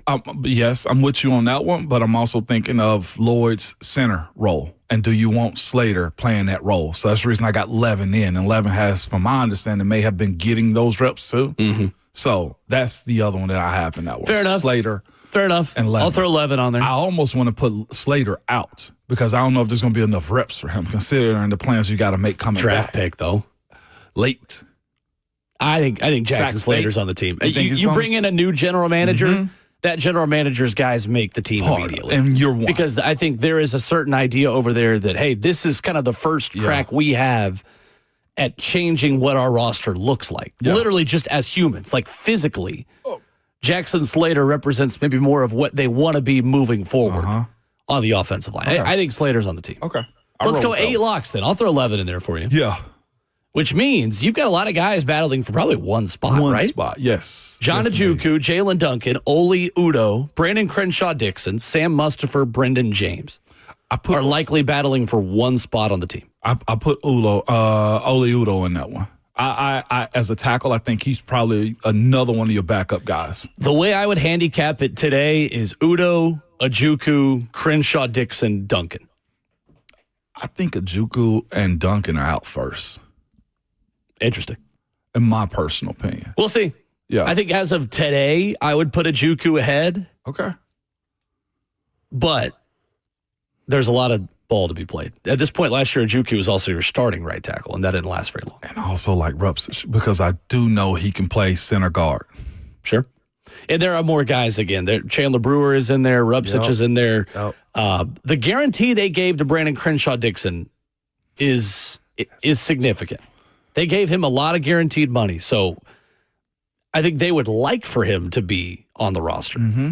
I don't know if he will get to that point with the logjam in front of him. Right. On the defensive line, so again, 8 locks at O-line. So, again, if you missed it, we're doing locks to make the roster entering training camp. Cam Ward is a lock. 1 quarterback is a lock. 3 running backs, Pollard, Spears, and Mullings. 2 tight ends, Okonkwo and Helm. 4 receivers, Ridley, Lockett, Manor, and DK. 8 linemen that we just did. Mm-hmm. On the defensive side, how many defensive linemen are locks to make the team, Ramon? I've got 4. I got 4. Jeffrey Simmons, Tavondre Sweat, Sebastian Joseph Day, Keandre Coburn. That's the 4 I got. All right. Yeah. Easy. For the sake of conversation, again, you've got probably your undrafted guys plus James Lynch and Carlos Watkins battling for probably 1 spot on the team. Carlos Watkins, James Lynch, and then the 4 undrafteds, Isaiah Rakes, Philip Bleedy, Devontae O'Malley, and Cam Horsley. At edge, I've got 4 locks. 4 locks. So I blended those with all the linebackers. With linebackers? Too. Okay, yeah, so let's I'll do the same then. Yeah. I've got 8 total linebackers as locks. 1, 2, 3. I got 9. You throwing Jalen Harrell as a lock? I did throw in Jalen Harrell. That's the one I didn't put. Yeah. That's the one I did not put as a lock, simply because I do think that's an area where they're going to shop a little bit. Okay. On the waiver wire. Yeah. Yeah. I'm willing to put Jalen Harrell in there. Well, but I don't know. Now he's I don't think he's 100%. No. If he's questionable, he's not a lock. No, he's not. That's the point. But I think the last year regime and keeping this moving forward. He played last year. If you're making the point that he's questionable, then we can't put him in as a lock. 7. I had him. He was my last 8, one. 8. So 4 edge rushers are locks to make the team. Draymond Jones, Arden Key, Lorenzo Carter, Femi Oladejo. Lorenzo Carter? Yeah. Locked to make the team? Yeah, I got Lorenzo Carter. Yeah. Early. Inside linebackers, Cody Barton, James Williams, Cedric Gray. Otis Reese is a tricky one because he's got a little bit of an ankle that's still bothering him. Up. And I felt like again, if we're assuming health. So he's out. If we're assuming health, he's in. Okay. By training camp. I'm saying Otis Reese is a lock if he's healthy. I feel like this is the same thing he dealt with last year. So when does this get healthier? When does it pop back up? Well, you do have Anthony Orgy, who you're battling with. Yes, you do. Let's take Otis Reese off of locks. Okay. Let's say there's 7 locks. At inside linebacker or at linebacker. And those 2 dudes got a ball. Yeah. So that's fair. Let's say it's Draymond Jones, Arden Key, Lorenzo Carter, Femi Oladejo. 3 inside linebackers. Cody Barton, James Williams, Cedric Gray. Yeah. So we have now, from my list I originally had, we've added 1 lineman, we've subtracted 1 linebacker in terms of locks. Yeah. At corner, this is the trickiest one for me. At corner. Because there are so many reps that are wide open between a lot of guys that just are trying to prove themselves. Mm-hmm. Assuming health, 5 locks for me at corner. I got 4. Okay. And maybe I'm missing one. L'Jarius Sneed, Jarvis Brownlee, Roger McCreary, Marcus Harris. I've got Daryl Baker as a lock as well. I thought. So that doesn't make him a lock for me. Why isn't he a lock? Because he's in a group of competition with folks, and you never know how the preseason is going to go for me. Like, if I got to put him in a group, then he's not a lock. Let's continue that when we come back. 615-737-1045, continuing to put together locks to make the Titans roster next.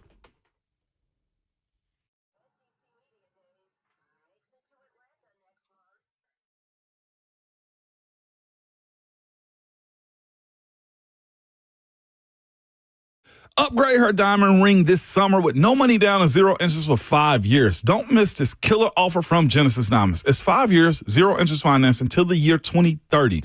Not just on engagement rings either. They also have earrings, bracelets, bands, colored gemstones, jewelry, pre-owned Rolex watches where you can buy now, pay nothing down, and spread your payments over 5 years with 0 interest. So that $5,000 gift comes out to just about $85 a month. And that luxury pre-owned Rolex starts at about $150 a month. This is an insane offer from the jeweler that always is finding ways to bring you more value. All GI certified diamonds are also included in this. They have rounds, princess cuts, ovals, pear shapes, cushion cuts, emerald cuts, whether you get a $5,000 diamond or a $50,000 diamond. You can spread your payments over 5 whole years. Lab-grown diamonds are also included in this. You get the Genesis value price on everything where you pay 0 down and spread your payments over 5 years. But hurry, this is a limited time offer and this ends June 30th and will not be extended. Genesis Diamonds are located in Green Hills and Cool Springs.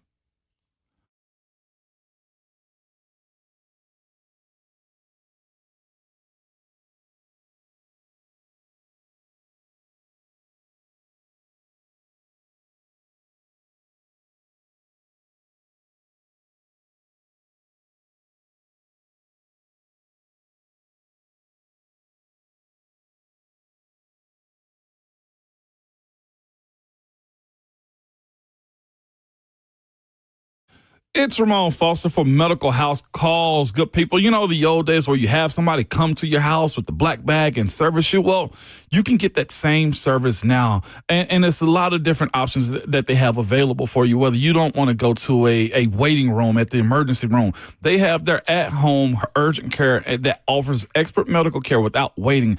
Everything from sickness, infections, injuries, in-home labs also. You can get your testing and more done. For a flat fee, you get the evaluation, full exam, treatment plan, and prescriptions if needed too. And for the IV therapy part of things, it helps you get back to your best self. From fighting the flu to performance-enhancing cocktails too, their nurses come to your door and administer IVs to help you get better and feel better. Whether it's fatigue, persistent illness, or injuries, they have ways to help you get better. Simply, good people, man, you can call them or even text them at 615-838-2375 or visit medicalhousecalls.com.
Ramona Will, fueled by Scooters Coffee on 104.5 The Zone. Visit a locally owned location near you, Rivergate, Smyrna, Brentwood, White House, or Mount Juliet. So Ramon Foster and I are putting together locks to make the Titans roster.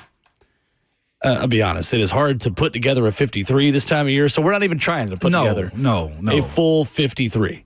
I was telling you, this is what we do as players. Yeah, for sure. We judge he's having a good camp. He's not. Man, that guy right there, if he sticks with it and continue to fight in camp, he going to make the squad. Like, I'll never forget, I was telling Will, I was just like, man, this is how I felt going into my rookie season as an undrafted. So, like, I'm not slighting any of these guys, especially not a guy like Restrepo that comes with a little fanfare. Like, I felt like at the time going to Pittsburgh as an undrafted guy, I was thinking, man, I played in the SEC. I've started. I've played. I knew I belonged. But you do have to play this numbers game. Like, coaches even warn guys, don't count the numbers. Like, find your own way onto this team. And that's the same way I feel about, like, a guy like Jalen Harrell. You know, and Otis Reese. Like, those two have somewhat committed to the cause, and we still are playing this, well, what if they don't? So at corner is where we left off at the end of our last conversation about this. You have 4, I had 5. Yeah. I'm willing to hear you out. I don't know if Daryl Baker is a 100% lock. I think he's pretty dang close. I do too. But I don't think he's a 100% in Sharpie lock to make this roster. And I'm siding more to him being on this squad as opposed to not, because the guys that he's up in competition with, right, they don't have what he has. Like, I'm looking at Jalen Kimber as an undrafted. I'm looking at Clarence Lewis as an undrafted guy also, and saying to myself, well, who's going to be competing with him? And it probably does have to be him on this list because nobody else stands out. Julius Wood, is he one of your locks for this team? Like, he's got the PED stuff, too. Oh, never mind. Yeah. Daryl Baker's probably a lock then. Go ahead. We lock him in. That's 5. I don't know. You talked me into it. Because Jamari Harris, the rookie out of Iowa, has also really impressed people over there. That's another guy that I think is going to get close to this roster, if not on it. Mm-hmm. But remember, we said locks. We said 100% locks. I think Daryl Baker's about a 90% lock. I don't think he's 100%, so I'm taking him off the locks. Well, if you give me a 90%, I'm in. Not 100%. Not good enough. All right, well, never mind. We got 4 locks. 4 locks at corner. L'Jarius Sneed, Jarvis Brownlee, Roger McCreary, Marcus Harris. On the bubble, guys fighting to make the roster. There's one of these that's really interesting, too, from a special teams perspective, in Amani Oruwariye. Yeah. 6-year player out of Penn State. That guy's been around a little bit. Exactly. Played for Detroit. He's been a starter for Dallas. Special teamer. That's the John Fossil connection. That's why I think Daryl Baker probably isn't a lock, honestly. I think Oruwariye's got another shot as a Bones Fossil special teams pick to come over with him from Dallas. Yeah. Also on the bubble, Gabe Judy Lally, Jamari Harris, Jalen Kimber, Clarence Lewis, Davion Ross. You've got 4 undrafted rookies at corner. So clearly, they feel like they needed depth from the undrafted pool that they had there. At safety, this is one of the most settled position battles. I think they may need to add some bodies to this room in camp on the waiver wire. I've got 4 guys as locks because one of them's maybe going to start the season not 100% healthy. Okay. I got 3 locks. This is where I had it. Amani Hooker. Yeah. Xavier Woods. Yeah. Kevin Winston Jr. Mm-hmm. Those are my 3 locks. Mike Brown's close to making that group too. So I think Mike Brown, because of Kevin Winston's health, is a lock.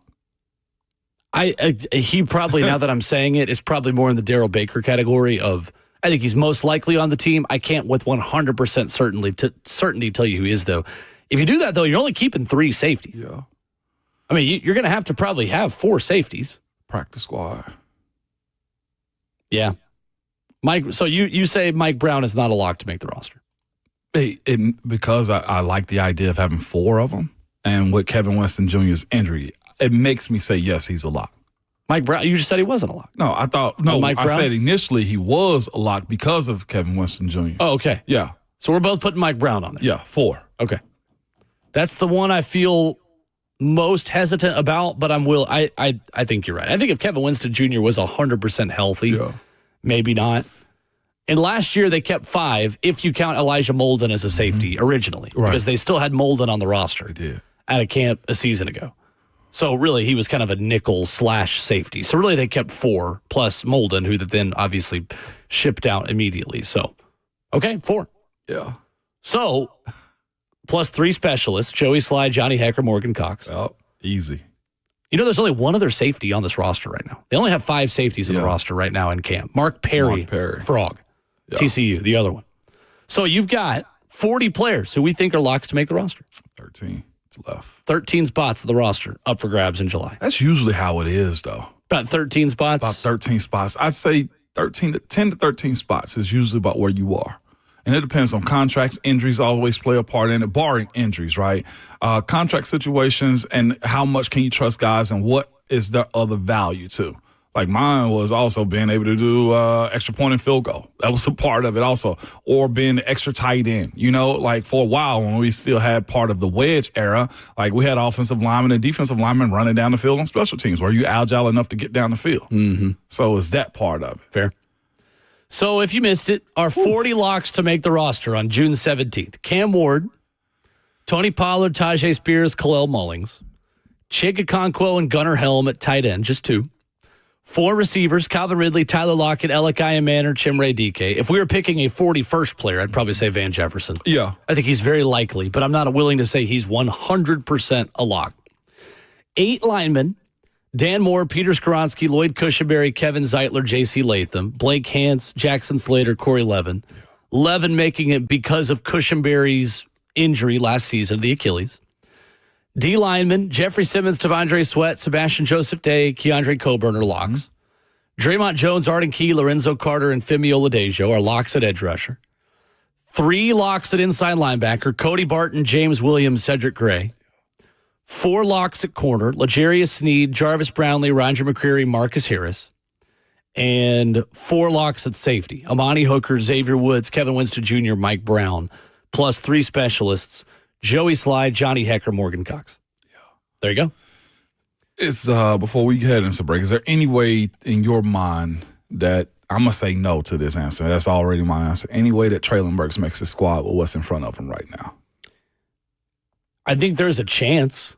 I'm not willing to say it's 0%.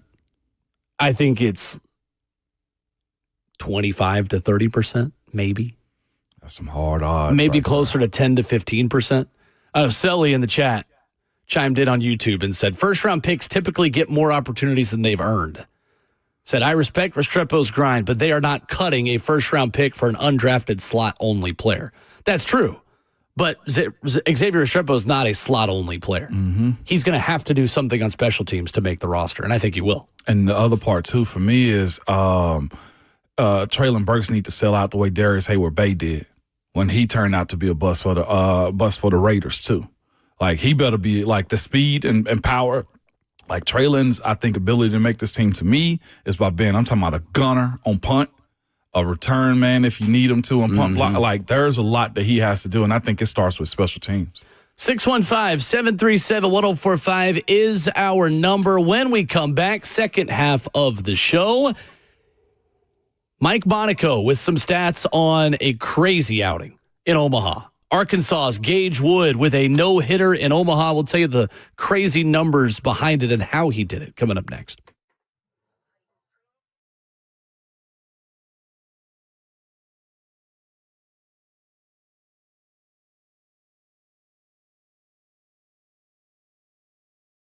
Hey, it's Ramon Foster for All-American Pest Control. Good people, man, it's that time of the year where you're trying to enjoy those long summer evenings and have a peace of mind knowing that you're not going to get bit up by mosquitoes or other bugs around your house. But I get my peace of mind from All-American Pest Control. I love them because, one, the family, awesome. The business model, even more amazing, man. But they also have their Complete Care Max program.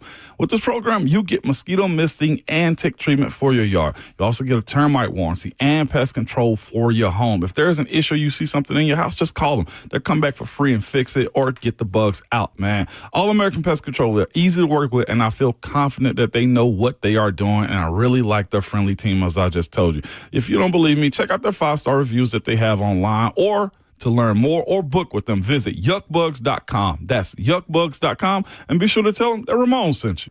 Hey, it's Will Bowling. In this market, you need a local agent with years of experience and a proven track record if you're trying to sell your home. You need Bernie Gallerani Real Estate.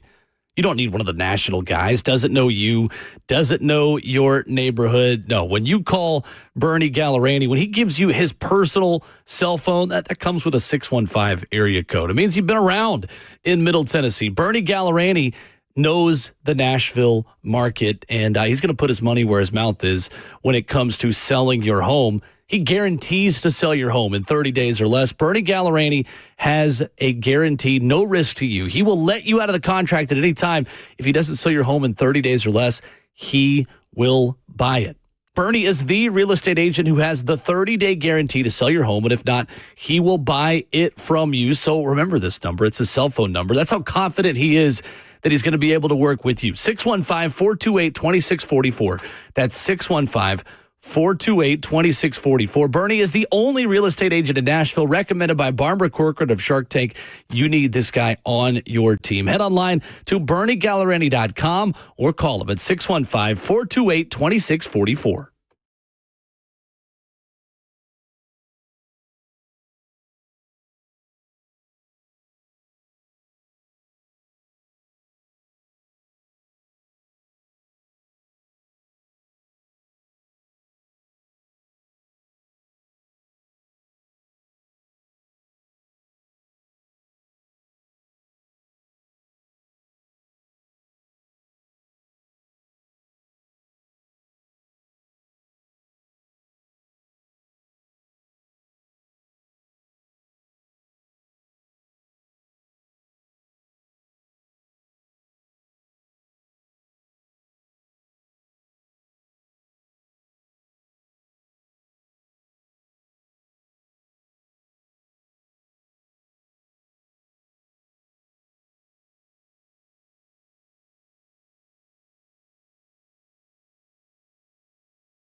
It is 8:03. Good Tuesday morning from the 104.5 The Zone Studios. I'm Justin Hawkins. In the NBA Finals last night, the Thunder take Game 5 over the Pacers, 120-109, and are on one win away from their first NBA title since becoming the Thunder back in 2008. They hold a 3-2 series lead. Thunder forward Jalen Williams scored a career-high 40 points, and Pacers guard Tyrese Halliburton was held to just 4 points on 0 for 6 shooting from the field. The series shifts to Indiana for Game 6 Thursday night. Yesterday in the College World Series, history was made. Arkansas's Gage Wood, junior pitcher, throws third no-hitter in the history of the College World Series as Arkansas beat Murray State 3-0. It was the first no-hitter in 65 years. Arkansas advances to face the loser of LSU and UCLA tonight.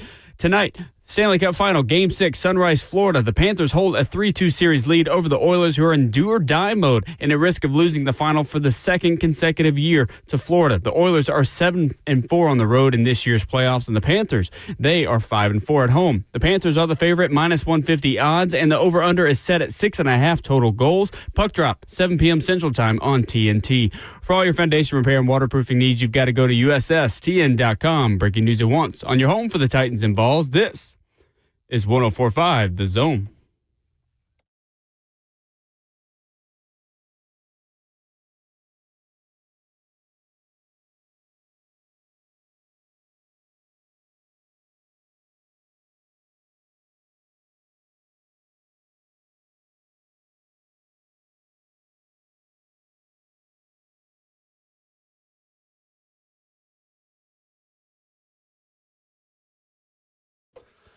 Tuesday morning continues on Ramon and Will.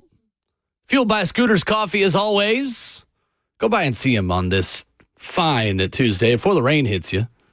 Locally owned near you in Rivergate, Smyrna, Brentwood, White House, or Mount Juliet. Amazing people, amazing drinks, amazingly fast. Coming up in 15 minutes, VolQuest's Austin Price. In hour 4, Robert Ayers, Vol for Life, now former Tennessee assistant coach. Could talk a lot of Vols football from many different perspectives as a player, as a coach. Knows a thing or two about some of the NFL Vols as well, Ramon Foster, that are about to begin their He careers. just saw one this weekend in Omar Normal Lot. Nice. Up in Kansas City. So interested to see how they go. Who's also, I just found out, yet to have signed his deal too. Ah. Yeah. We call that Shamar Stewarding. Shamar Stewart. We call that Cincinnati. We could call it Cincinnati, but he was in minicamp though, so there's that side of it. See, true. Even when it's bad, it's Even when Cincy doesn't sign a player, they do it in a way that no one else is doing around the NFL. Still one of the biggest conversations around. I feel like everyone should have a drinking game for the first time we insult another team from the AFC North on this show. You know what? Because you hate them because you blocked them for 11 years. Yeah. And I was raised in a Titans household with AFC Central roots and hatred. So I'm right there with you. You know what's fascinating in the world that we live in now, too, and I know we got other stuff, but like Shamar Stewart may have a pending lawsuit on his hands, too. Just with the idea of lost wages, if he does have to sit out an entire calendar year, this year's value of him, I don't see it necessarily going up next year in the draft. And like the way, from my understanding, lawsuits work is you sue for lost wages. Right. Cincinnati in this contract situation, considering they haven't ever done this with any other prospect, could be a bad faith lawsuit. Interesting. Yeah. It's just the way I would think if I was him in this situation. Well, last night in Omaha, Gage Wood of Arkansas throws the third no-hitter in men's College World Series history, the first in 65 years. Since Jim Wixon of Oklahoma State back in 1960, the other one 1950, the other no-hitter in men's College World Series history, setting a College World Series record as well for strikeouts in a 9-inning game. His bid for a perfect game ended in the 8th on a breaking ball to Dom Decker of Murray State, hitting his back foot, literally a back foot slider that hit the guy in the back foot, and went on to hit another batter in the 9th. That batter was then called out because umpires in college baseball overthink these things and said he leaned into it, which is a separate conversation. I think is a totally ridiculous rule in college baseball. But Mike Monaco with the numbers yesterday, Ramon. Yeah. 58 of his 71 fastballs were strikes. Gage Wood, 82% yesterday. 25 whiffs on 45 swings against his fastball, 56%. 18 of his 27 outs recorded were on his fastball, and 13 of his 19 strikeouts were finished off with his fastball. Gage Wood was dialed in yesterday for Arkansas. Yes, he was, man. And also 119 pitches, if I'm not mistaken. If you said that a second ago, is the most he's ever thrown. The most he ever thrown before then was 91 a couple of weeks ago in that Pavia regional against Creighton. You say Creighton or Crichton? It's Creighton. Creighton. All right, yes, perfect. But Arkansas, as you saw after he threw the last pitch for the strikeout, you can tell the pressure's on them because he's underneath his shirt lining the name Arkansas and the university and stuff like that. He's an Arkansas kid, too. Yeah, and yes, no doubt about it. His dad had an old school helmet on, too, in the crowd. So it was fun to watch that, man. His last pitch, steal. Talk about conditioning of the arm, man. 97 miles per hour. He did not taper off at all, man. He looked like a maniac up there, which is what pitchers should look like at times. Mm-hmm. My boys do that too, and I'm just like, look, you got to be crazy to be a pitcher. You got to have a crazy kind of mentality. Yeah, you do. And Gage Wood did, man, and now he's a legend for the University of Arkansas and for the state in general. We were having a conversation around our house because we do baseball too. Like, not to wet blanket his accomplishment because if it was my kid or my teammate that did that, we are celebrating till the cows come home, as they like to say from time to time. But I do wonder, is with the first time, one of the many times that Murray State have seen a pitcher like this, would this have been a different story if it was LSU? I don't think that's totally fair because Murray State earned the right to be there, too. That's fair. I mean, they proved that they're more than just a Missouri Valley team that won their conference at the end of the day. And you are right. Like, they haven't seen a lot of elite pitching, but they've seen some good pitching just to get to Omaha. Yeah. Oh, no doubt about it. And Ole Miss and Duke. So, yeah, I see your point, but I think you got to give them the credit that they deserve at this point to say that, yeah, they may be a lower-level mid-major team, but once you make Omaha, that gets thrown out the window. Yeah, no doubt about it. He's probably done, and the draft is right around the corner for Gage Wood, too. Well, they're still playing Arkansas, of course. I mean, he could get to pitch again if they make the championship series. How many more days is that? Next week? So, yeah, that's right. That's this weekend. So the semifinals will go through this week. So you essentially have an LSU-UCLA game that was postponed in progress last night. Mm-hmm. That then happens today. Yes. The loser then gets Arkansas. Yeah. Ooh. And then if Arkansas is able to beat the loser of that game, then you go into that best 2 out of 3 against likely LSU. Like, LSU will beat UCLA, and then Arkansas will have to beat LSU twice to make the College World Series championship series. And that's where it gets problematic. That'll be this weekend, yeah. Yeah, that's where it gets Saturday, Sunday, Monday. Also, too, I mean, Gage Wood also, you said this earlier, saved our bullpen. He did. Makes a huge difference. And honestly, now Arkansas, the rain delay thing sets up pretty well for them because they now have a rest advantage over the team that should be given the rest advantage because they haven't lost yet in either the loser of UCLA or LSU. Yeah. UCLA came out hot yesterday, though. They did. And then Jared Jones hit a 3-run bomb to take the lead immediately. Didn't last long. Yeah. LSU's pitcher, that's also what sucks, too.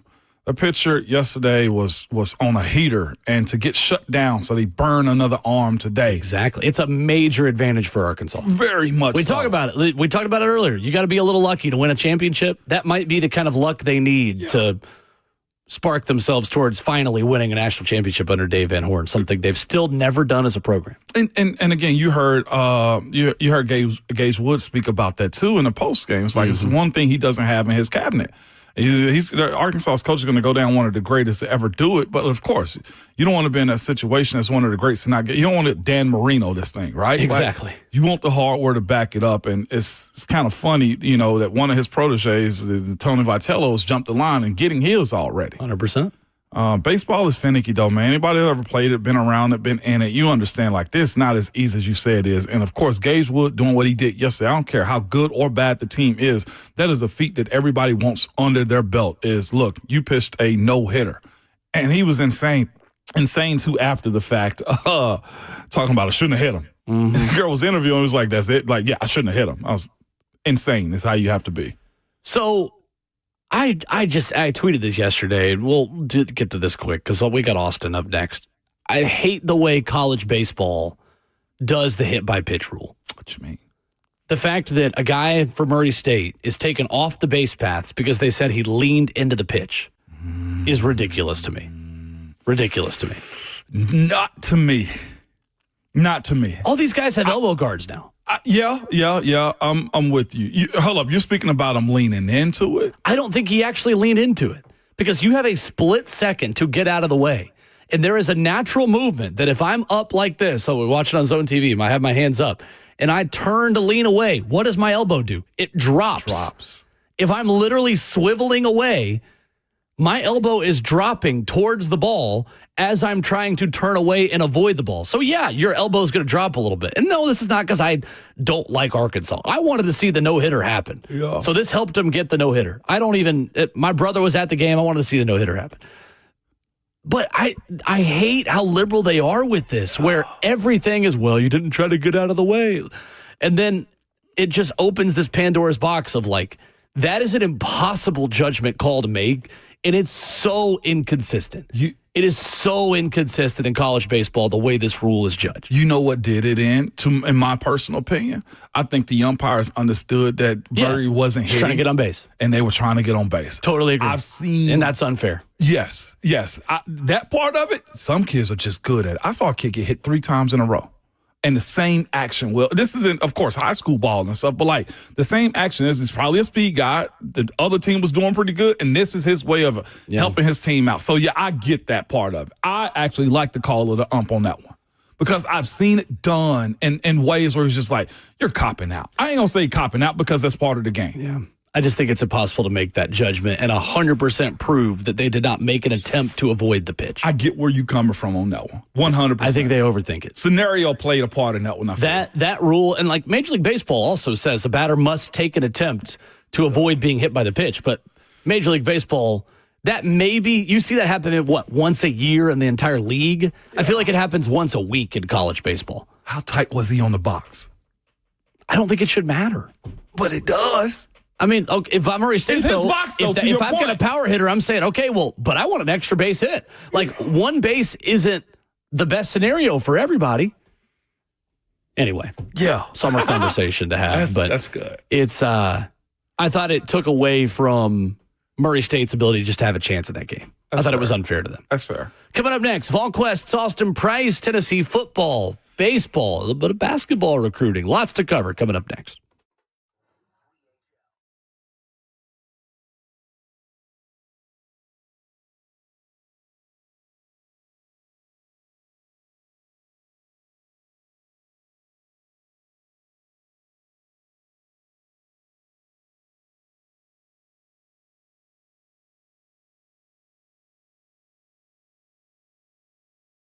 It's Ramon Foster for the Wellness Institute of Nashville. Good people, man, they have a 47% off deal right now, non-surgical spinal decompression.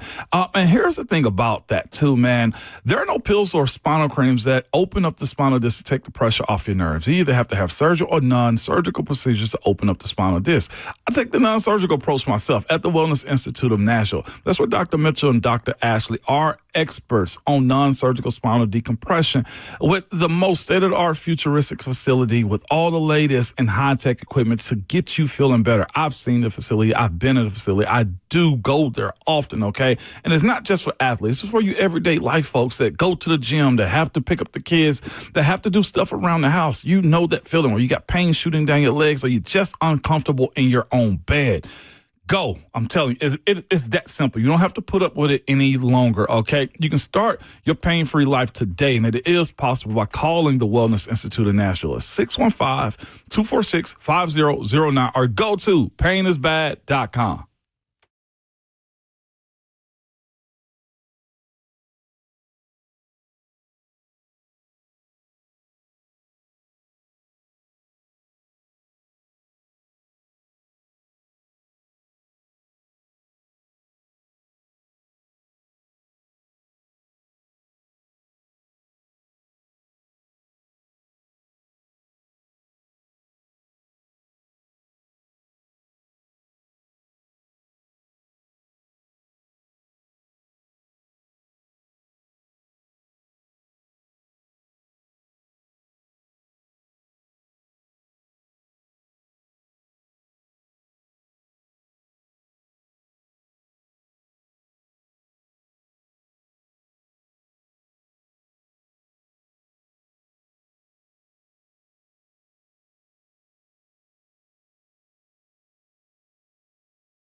The glass breaks, and we get the absolute latest out of Knoxville, Tennessee on Rocky Top. Each time it does. Tuesdays at 8:20 here on Ramon and Will, fueled by Scooters Coffee. We are joined by VolQuest's Austin Price. A major recruiting weekend for Josh Heupel in Knoxville.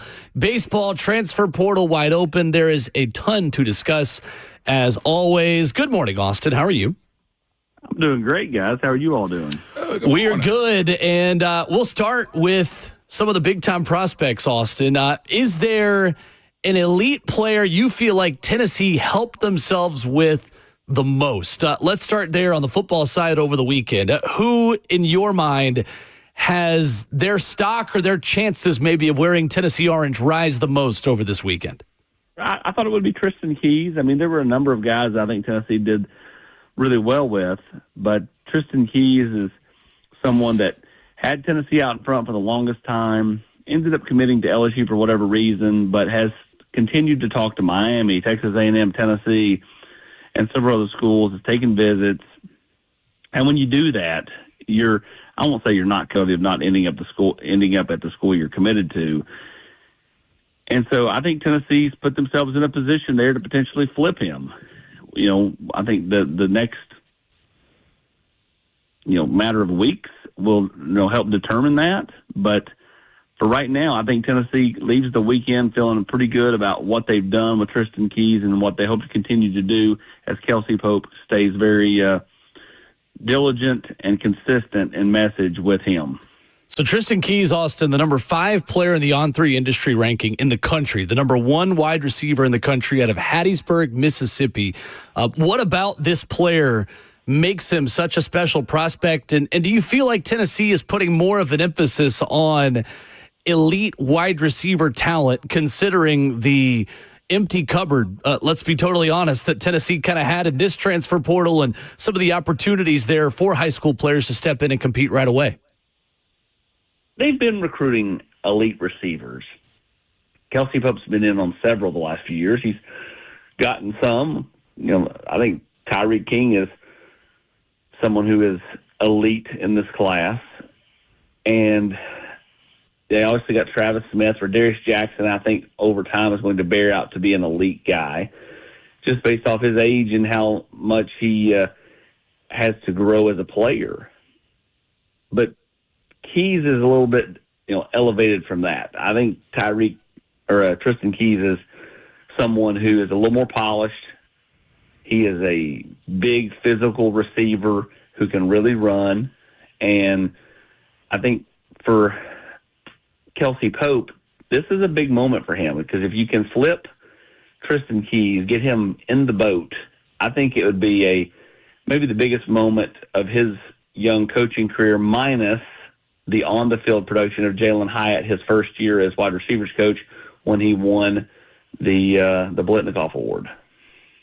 Wow. We're here with Austin Price this morning, speaking about some Vols recruiting. In the trenches, Austin, this past week, and it had a lot of bigs, man. How did Tennessee do with J.B. Shabazz and also guys like J.J. Finch, as you always trying to have depth at those positions? I thought going into the weekend, Tennessee was in a better spot with Shabazz than he led on after the visit. He said, they were top 5, but this weekend really put them up there where they become a realistic option for J.B. Shabazz. And so, obviously, Tennessee moved the needle for him. He goes to Ohio State this weekend. How hard did the Buckeyes push? He was all smiles leaving. I don't think Tennessee's the clear-cut favorite here, but I certainly think they're an option for him. And depending on how the rest of the process goes for him, could very well see him end up in Knoxville. He's a big kid, good-looking prospect. And again, I think Tennessee definitely moved the needle there enough to become a realistic option for him over the next month. As for J.J. Finch, I felt like Tennessee left the weekend as the team to beat. He has to go to Miami this weekend, and then he is announcing his commitment on Sunday. Alabama also in play. I do think this is a Tennessee-Alabama battle as of now. I think Miami needs to have a really good visit to kind of enter the mix. But when you're making the decision Sunday, to me, in my mind, I always look at that as the kid knows what he's doing in some form or fashion. Mm-hmm. Like if he's not totally decided, he has an inkling of what he's going to do. It certainly felt like Tennessee left the weekend with all the momentum there. No doubt about it. Speaking of momentum, man, you brought in the heavy guns this weekend, man, with Faison Brandon coming in. How big of a role did he play this weekend as being one of those hard commitments for the Vols? And speaking of guys like Tristan Keys and also Legend Bay. I felt like, they did well there. Legend Bay especially, I feel like Tennessee's got all the momentum leaving the weekend with him. But, again, Tennessee had a really positive weekend in recruiting on all fronts. The question is can they keep the momentum with the players you just mentioned? Can they keep the momentum, for the next however many weeks until these certain kids decide? That's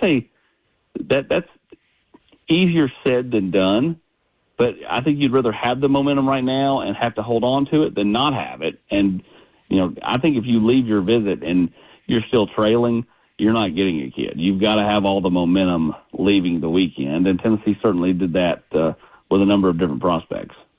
VolQuest's Austin Price with us this morning on Ramon and Will. Austin, the TJ White weekend certainly looked to go pretty well. I know you guys wrote about it at volquest.com. The number 5 inside linebacker in the country from Jackson Academy in Mississippi. How highly does Tennessee view him, and how much do you like their chances coming out of this weekend? Another one that Tennessee leaves the weekend with all the momentum. And he's been up here a number of different times. Tristan Givens, some of those players, I was joking with them. I'm like, y'all are up here so much, you ought to get residency. And the one mom was like, yep.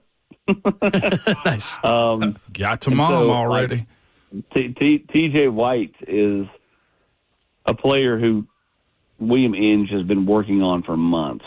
And Tennessee had a really good weekend. He has great relationships here.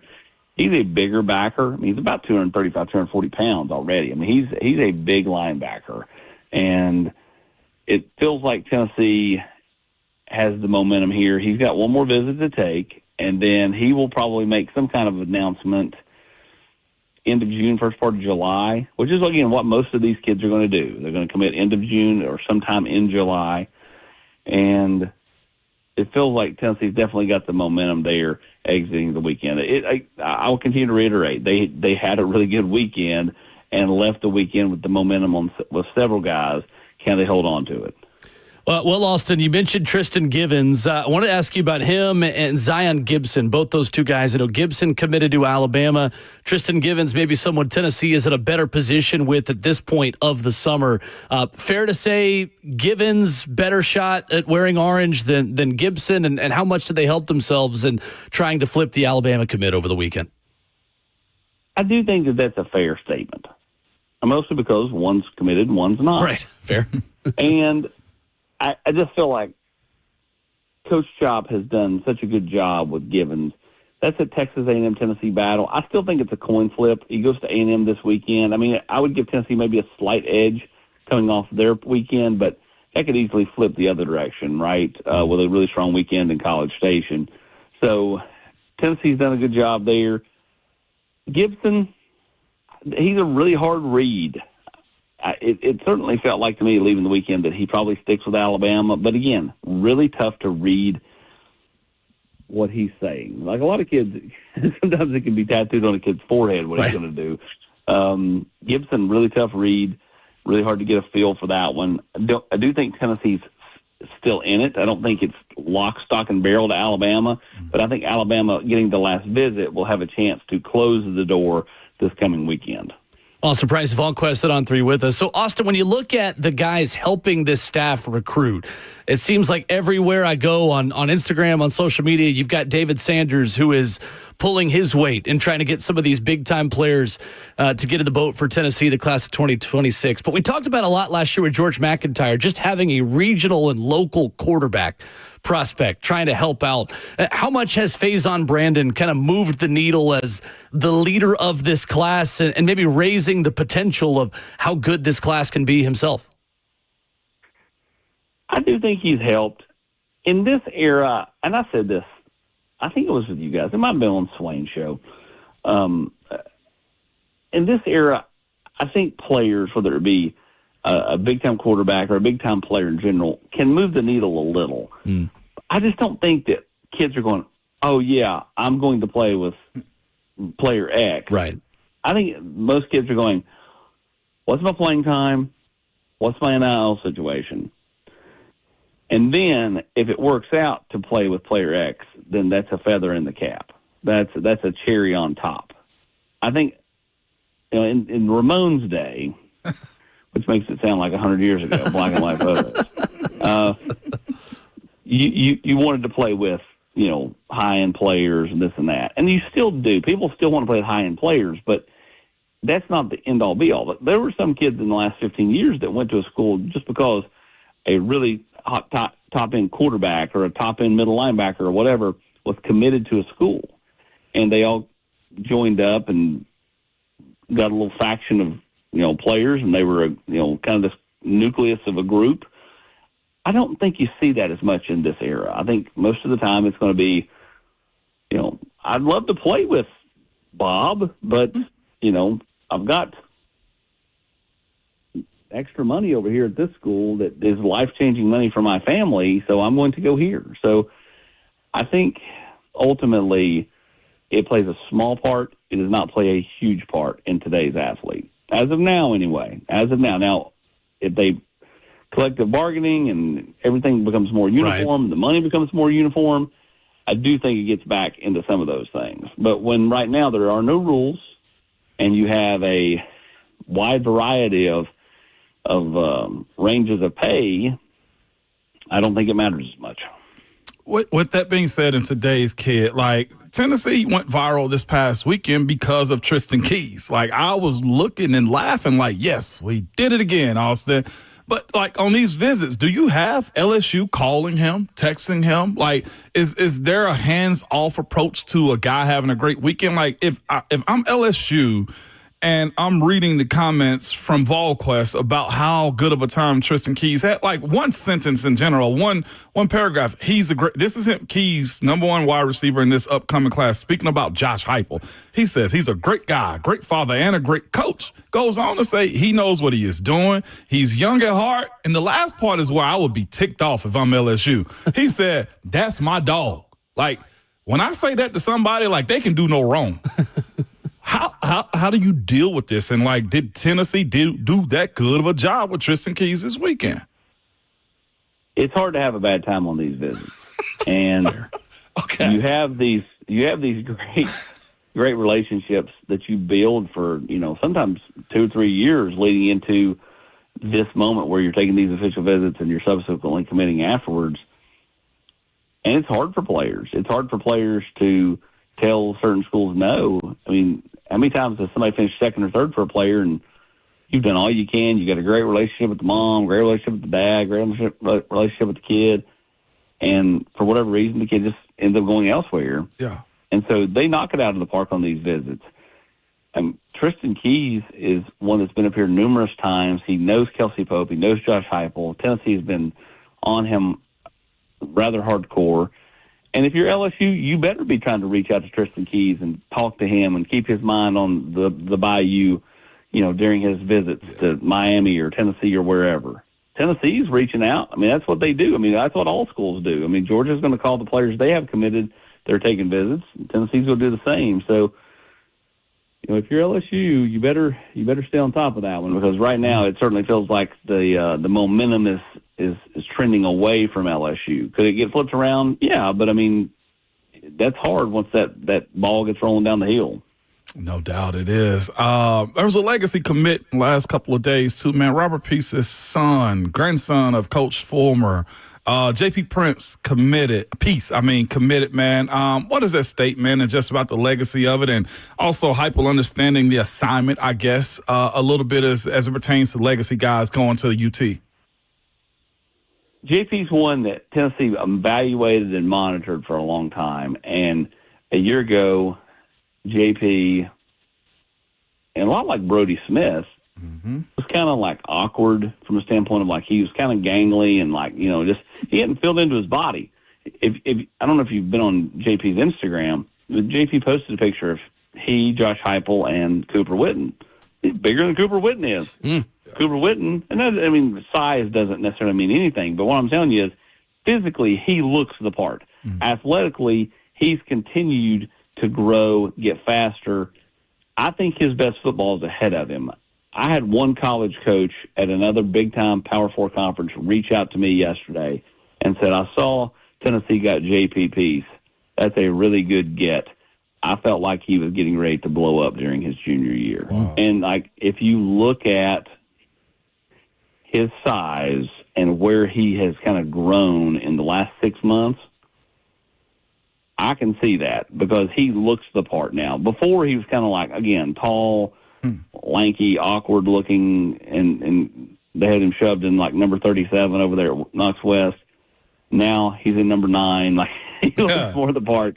He's grown into his body, and it certainly looks like that it's going to pay dividends for him. And Robert's got a very level head on his shoulders. He's going to help JP. Obviously, Coach Fulmer being around is another vessel and avenue for him to learn from. So it's a good addition to the class to kick off the class. Much like Cade Mays, Cooper Mays, any of these local kids over the years, having JP around is nice because if a player pops in town, maybe unexpectedly or last minute, you can have JP run over and be a host. You know, hey, come over and hang out with, right, player X that just arrived in town, and he can be there in 20 minutes. That's a real feather in the cap. So just a smart kid who's, I think, getting better and better with football, continues to get bigger and faster and stronger, and I think his best football is ahead of him. Tons of great nuggets, as always, this morning. That's what you get when Austin Price joins us here on Ramon and Will at Austin Priceless, where you get the very best info covering Tennessee athletics on Twitter. Great stuff, Austin. Thank you. Appreciate it, guys. Thank you. Yes, sir. Austin Price joining us this morning at the podcast feed if you missed any of those nuggets, including the nugget on Tristan Keys that had both of us a little taken aback. Crazy. Number 5 player in the country, number 1 receiver in the country. In Tennessee, in a good spot with Savion Hyder, the number 1 running back in the country. That's 2 big battles that if Tennessee wins both of those battles, Savion Hyder and Tristan Keys, we can start to have conversations about Tennessee entering the Texas, Georgia, Alabama realm. And on last year, having the number 1 tackle. Right. They got to win both of them. Mm-hmm. Again, it's hard to join that sphere of recruiting battles. You got to consistently win battles like that. Even just getting one of those guys would be a big deal. If they somehow get the number 1 running back and the number 1 receiver in the country, then that's crazy. That's major for Josh Heupel. 615-737-1045 is our number as we wrap up hour number 3. More on Tennessee's newest commitment and more headlines as we wrap up hour 3 next.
Ramona Will, 104.5 The Zone, fueled by Scooters Coffee. Wrapping up hour 3 this morning. Coming up in a half hour, now former Tennessee assistant coach Robert Ayers. Not a former VFL. He's always VFL. Him specifically, definitely a VFL. Don't ask me how, okay? Like, that's my guy. We're going to be a little professional when he get on here. We're going to have a good time. Still, that's a little bit. When they come around me, man, it's almost like, yeah, it's a good time. So we got to make sure he has a good time, too. You feel what I'm saying? Absolutely. I don't know if I want to send him the contact, Jayhawk, the contact picture that I have of Rob Ayers in my phone. Is it lasting from college? Nope. This is way out of bounds. Okay. Fair enough. Way out of bounds. We'll speculate. I know Jayhawk can handle it, but sometimes, the group chat got to stay the group chat. So we'll leave it at that. I'll just send him the number and name. That'll be all.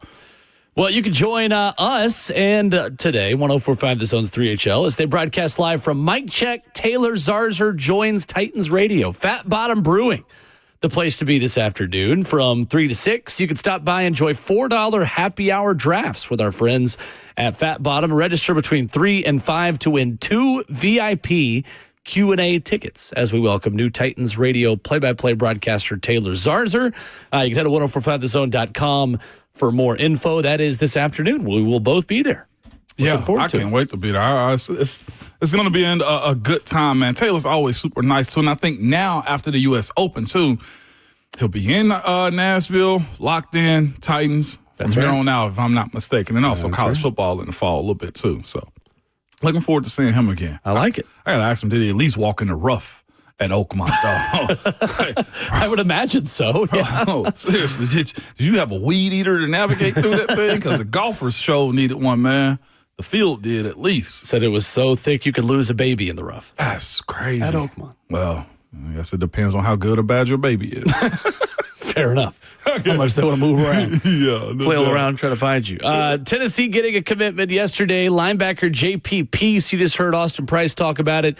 6'3", 215-pound linebacker. His father, Robert, telling ESPN, naturally, Tennessee was the leading school for him as Philip Fulmer's grandson.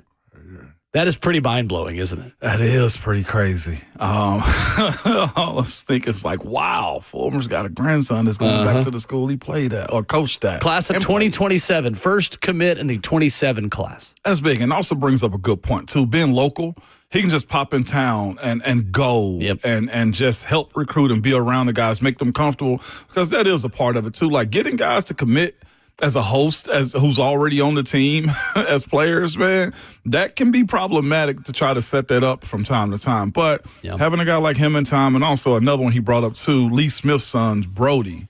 Brody's in that conversation in Knoxville too. And I'll be honest, Lee is my guy. Yeah. Big time. Yep. Is Lee a VFL? Yeah, he finished at Tennessee, didn't he? Marshall.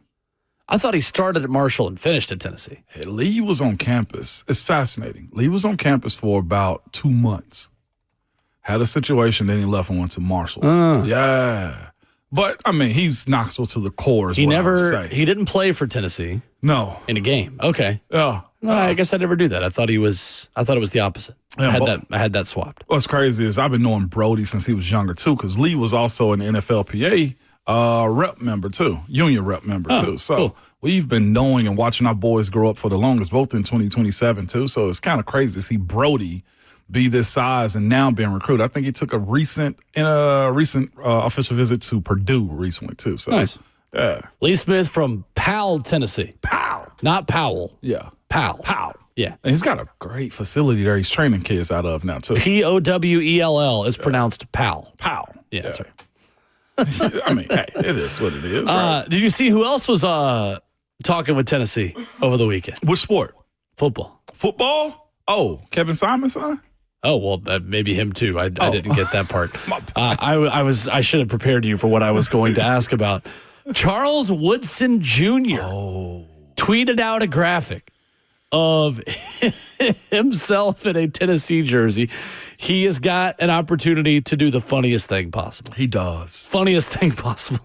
I mean, I feel like on his official visit, he's a 2027 Yeah, he's 27. Right? He's got time. I feel like on that visit, like Peyton has to show up. You mentioned they have to, like, they can do a funny thing. Yeah, right. Tennessee can do a very charismatic, funny, just off-the-wall thing by bringing in Peyton Manning, too. Don't you think that'd be cool, Will? Maybe don't bring Charles's Heisman Trophy. Yeah, but maybe just bring Peyton to talk to the son. Is that part of it, too, that plays into the decision-making? Would Tennessee fans finally forgive Charles Woodson. if Charles Woodson Jr. committed to Tennessee? Yeah. He's not an all-world prospect. I think he's the number 43 player in Florida. Okay. Again, it's early for the class of 2027, but yeah, that's it so far. Charles Woodson got me, too. He got me in the Super Bowl. Yeah, well, fair enough. That man was a menace out there, man. Fair enough. Yeah, he did. The Green Bay squad. Imagine that, just being great at everything. Well, I don't say being great at everything, hitting every championship, or every highest accolade that you can get personally. The Heisman, and also a Super Bowl too, and HOF. I mean, what are we talking about? It's about as good as it gets. About as good as it gets, man. Then he didn't play for a team like the Cleveland Browns. Even better. 615-737-1045. Ramon has been hating on Cleveland since 6:15 this morning when we asked who puts their fan bases through the most pain. It's out of respect. It's Groundhog Day. Disrespect, though, more than anything. Coming up, fourth and final hour of the show. Headlines, one of the all-time bad NBA Finals performances from Tyrese Halliburton last night. Give you the numbers behind that. Plus, Shohei Ohtani back on the mound. Were you tuned in? Were you locked in? No, Ramon was. We'll talk about it next.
It is 9:01. Good morning from the 104.5 The Zone studios. I'm Justin Hawkins. In the NBA Finals last night, the Thunder take Game 5 over the Pacers 120-109 and are one win away from their first NBA title since becoming the Thunder in 2008. They hold a 3-2 series lead. Thunder forward Jalen Williams scored a career-high 40 points, and Pacers guard Tyrese Halliburton was held to just 4 points after missing all 6 of his shots from the field. The series now shifts to Indiana for Game 6 on Thursday night. Yesterday in the College Baseball World Series, history was made. Arkansas junior pitcher Gage Wood threw the third no-hitter in the history of the College World Series as Arkansas beat Murray State 3-0. It was the first no-hitter in 65 years, and Arkansas advances to face the loser of LSU and UCLA tonight.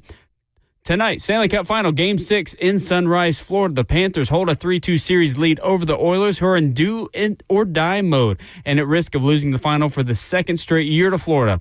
The Oilers are 7-4 on the road in this year's playoffs. And the Panthers, they are 5-4 at home. The Panthers are the favorite at -150 odds, and the over-under is set at 6.5 total goals. Puck drop is at 7 p.m. Central Time on TNT. For all your foundation repair and waterproofing needs, you've got to go to USSTN.com. Breaking news at once on your home for the Titans and Vols. This is 104.5 The Zone.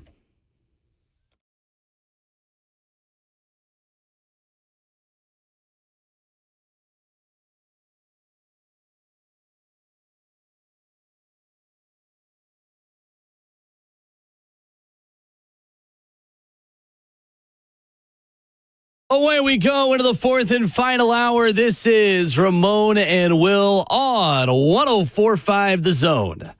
Fueled by Scooters Coffee. Visit a locally owned location near you in Rivergate, Smyrna, Brentwood, White House, or Mount Juliet. Amazing people, amazing drinks, amazingly fast. We have amazingly quickly transitioned to the fourth and final hour, Ramon Foster. Man, quick, fast, and in a hurry, dog. And we are bringing in one of your good friends and teammates. The laughter has begun for Robert Ayers to join the program in about 15 minutes. He might be in the chat. I ain't sure, though, either. But he may have checked us out just to see what he was getting himself into. I'll ask a couple questions, and I'm just going to let y'all go. What's funny is we laugh and we joke and we have a good time always when we with one another, but then we see each other working. It's like, oh, you really got a job. You know, it's the one friend that always shows up. I love it. That's a degenerate in the clubs or whatever y'all link up, and then you see him at like 2 p.m. on a Wednesday. He's like, oh, bro, didn't know you could dress up. This is where you get your money from. Like, I yeah. like it. I showed you, I told the story before we was going to break, like I usually share the contacts with Jayhawk, and I just Apple or I'm not sure if Droids can allow you to do that, Samsung phones, but share contacts. I know Savage is in there, so I got to crap on him every chance I get. I'm not sure if Droids or Samsung have a share contact option. I think they do. They do? Yeah. And you share your ID card and stuff like that? Well, I sent it to Jayhawk, okay? Well, I was thinking about sending it to Jayhawk. And I said, I don't think I can send Rob's contact to Jayhawk. And then I showed Will why. Some things stay off here. Anyway, yesterday, Shohei Ohtani pitched for the LA Dodgers. Were you locked in on this late last night, Ramon? I didn't get an opportunity to, man. I know it was on your list. It was on my list of things to do because this is Shohei. This is a two-way player in the bigs, right? That's fascinating to me. Watching a guy dominate on either side, on defense and on the offensive side of things, and watching him be on the mound, I think is something that you got. Like I'm a guy that like respects the greats, and I think Shohei is one of those guys in particular. That's the reason I got on the Griffey jersey today. Like I don't know many people that hate Ken Griffey Jr. You know, so that's the way I somewhat feel about Shohei too. It's just like, man, when you're that good, like, man, you got to respect the case. I didn't see it, but I had to look at his box score and see what he did, though. Well, he threw 100, Shohei Ohtani, yesterday. Miles per hour or pitches? Miles per hour. Get the heck out of here. His first outing since 2023, he hit 100.2 on his 10th pitch. His 17th pitch at 99.9. Dodgers beat the Padres 6-3 in this one, and he was pretty good. Threw one inning, as expected, gave up one run on a sac fly, 28 pitches to record the game's first 3 outs, went 2 for 4 as the DH, and drove in a couple of runs in the Dodgers win. I do hate how much of a villain the Dodgers are. Oh, yeah. Because I want to like Shohei Ohtani. Yeah. I really want to cheer for him and Mookie Betts, our Nashville native, a John Overton product who is committed to Tennessee, and nothing could make me dislike Mookie, even though he plays for the team I probably at this point dislike the most in Major League Baseball. But Shohei Ohtani's got a lot of haters because of the jersey he wears, and I think he would be a much more sympathetic and likable figure if he was playing for literally anyone else other than maybe the Yankees in Major League Baseball. That's real. But here's the thing, though, too. We spoke about, like, the most miserable fan bases in pro sports, and we said, that's what, how good your team is sometimes is because of ownership. Yeah. Like, the fact that the Dodgers ownership or whatever their conglomerate is of people that pour in the money to pay these contracts, like, I guess every team has the ability to, if they really want to, or either sell some of your shares to a billionaire. Right. It's that side of it, too, that plays into the how you got this good. You know what's going to suck even more, though, as we speak about the Pirates? Yeah. That is a conversation where that is where Paul Skeens would go. Right. There's like 3 or 4 teams that are going to be able to keep Paul Skeens around for the foreseeable future, and L.A. is just top of that list every time. Easily. Or New York. Like, those are the teams. Dodgers, right? Yankees, Mets. Those are the big 3 right now in terms of spenders. Yankees, Mets, too. Ooh. Oh, no, 100%. 100%. They just can't get out of New York, though. But it's funny, though. I'm reading up now a little bit of the Dodgers manager, Dave Roberts, speaking on Shohei's appearance on the mound. And he said, man, I was kind of hoping for a more tempered 97-96 than 100. Tempered is 97-96. Yeah, exactly. Welcome to pitching in 2025. Like, that is insanely good, man. But shout out to him, man, for getting it back. And also this part, too. Well, I'll say this. When you have a good enough team, you don't have to rush people back to get on the mound and give you their services. Sure.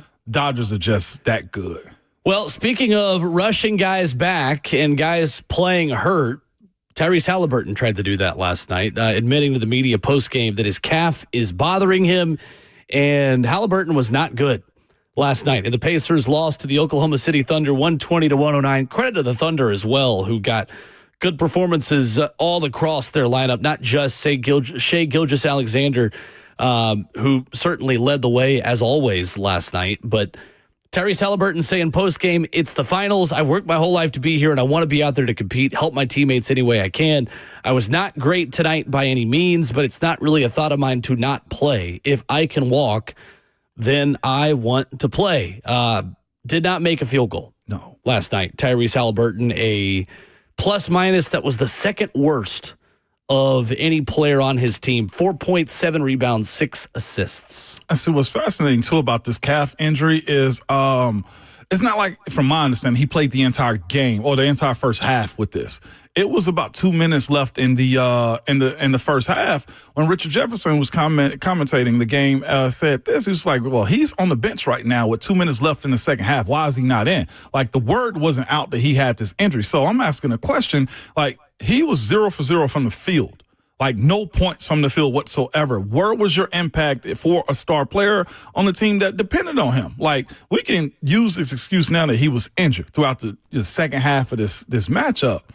But where were you in the first half before the injury happened? That's problematic for a guy that's supposed to be leading his team. Like, at this point, this is pulling a Kevin Durant in a sense, like with Pascal Siakam. Like, your star is rising up to the occasion more than anything than the guys who are the star players.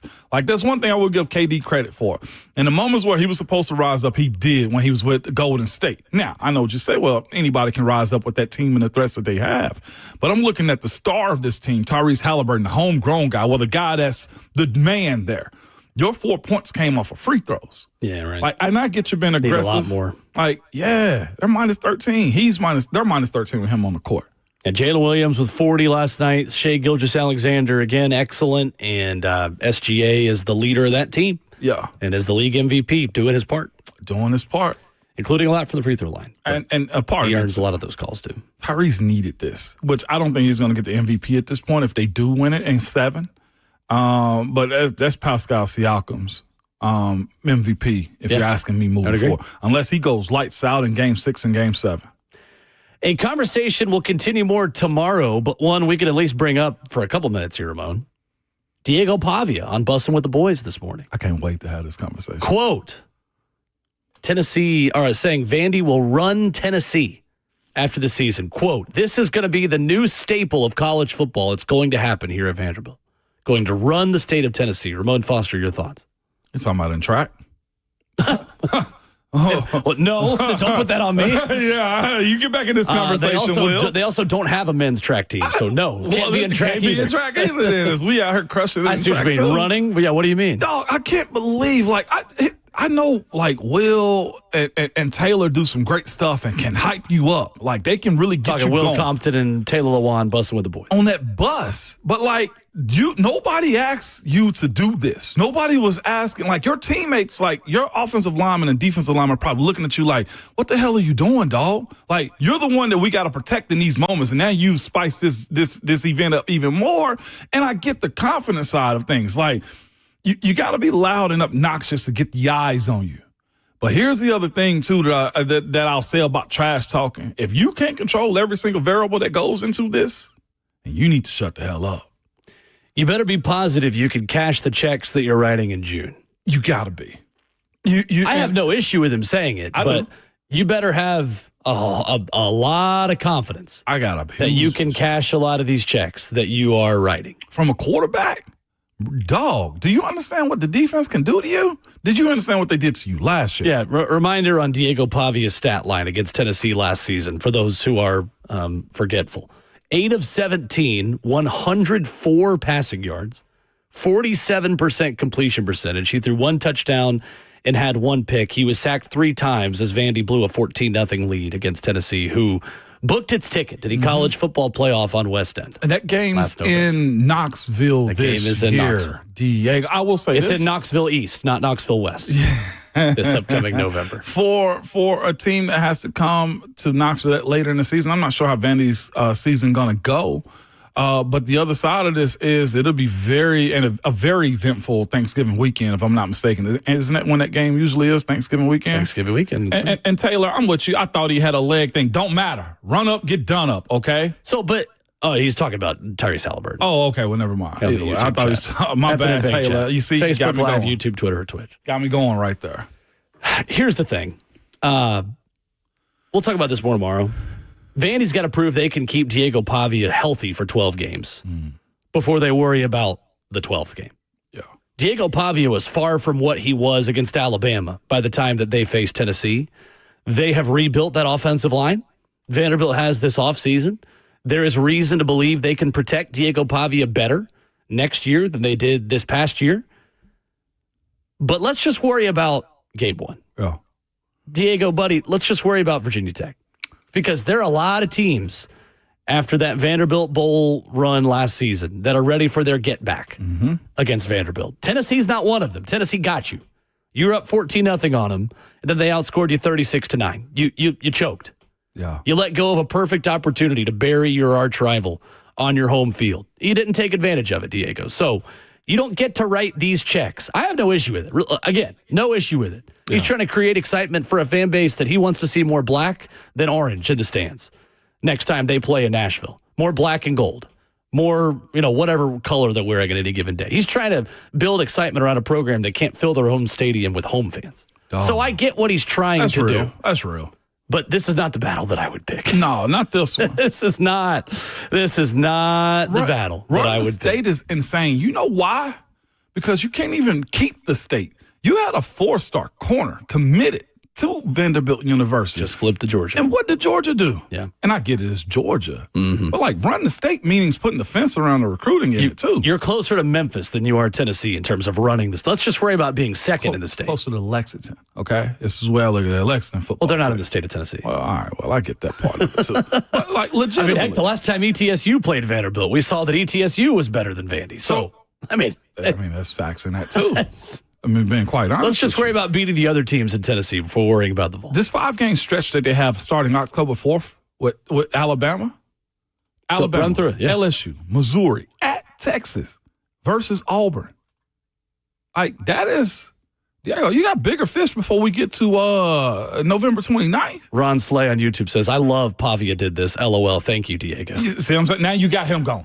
Now you got Savage. And Savage got time to listen now. I'm glad we're going to be at 3HL in person this afternoon.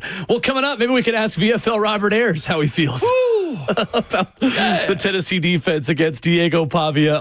We'll talk a lot more than just that. We won't waste Rob's time on the Tennessee Vanderbilt rivalry. We'll talk with VFL Robert Ayers coming up next.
Ramon and Will, 104.5 The Zone, brewed by Scooters Coffee, continuing here in hour number 4 with the 11-year NFL veteran and Vol Network analyst, Ramon Foster. I'm Will Bowling. Pleased to be joined this morning by Vol for Life, Robert Ayers, NFL veteran in his own right as well. Friend of the program, friend of Ramon for quite a while at this point. What's up, Rob? How are you, sir? Man, what's going on, fellas, man? Happy to be on the show, man. It's great to have you. No, it ain't. Look, I said earlier, I might just have to get out of the way and just let you and Ramon have a conversation here, because Ramon is gassing you up. He's been excited to have you on. Then as we get closer to having you on, he's starting to just tear you down a little bit, like a good friend does. Like, I'm not even that excited. Hey, what would you expect, man? That's just how he is, man. I wouldn't expect anything different. But it's from a good place, right? Oh, that's all that matters. You know, it's from the heart, man. That's what makes it feel real. That's what makes it feel real, 100%. Welcome to the show, Rob. See, I almost called you the group chat name, and I can't do that. Hey, man, I had to filter myself, man. I had to go wash my face, brush my teeth. I had to turn it off, man. You know how we do. Well, a time will be had then. I love it. Man, indeed. I love it. VFL Robert Ayers. Rob, let's just start here.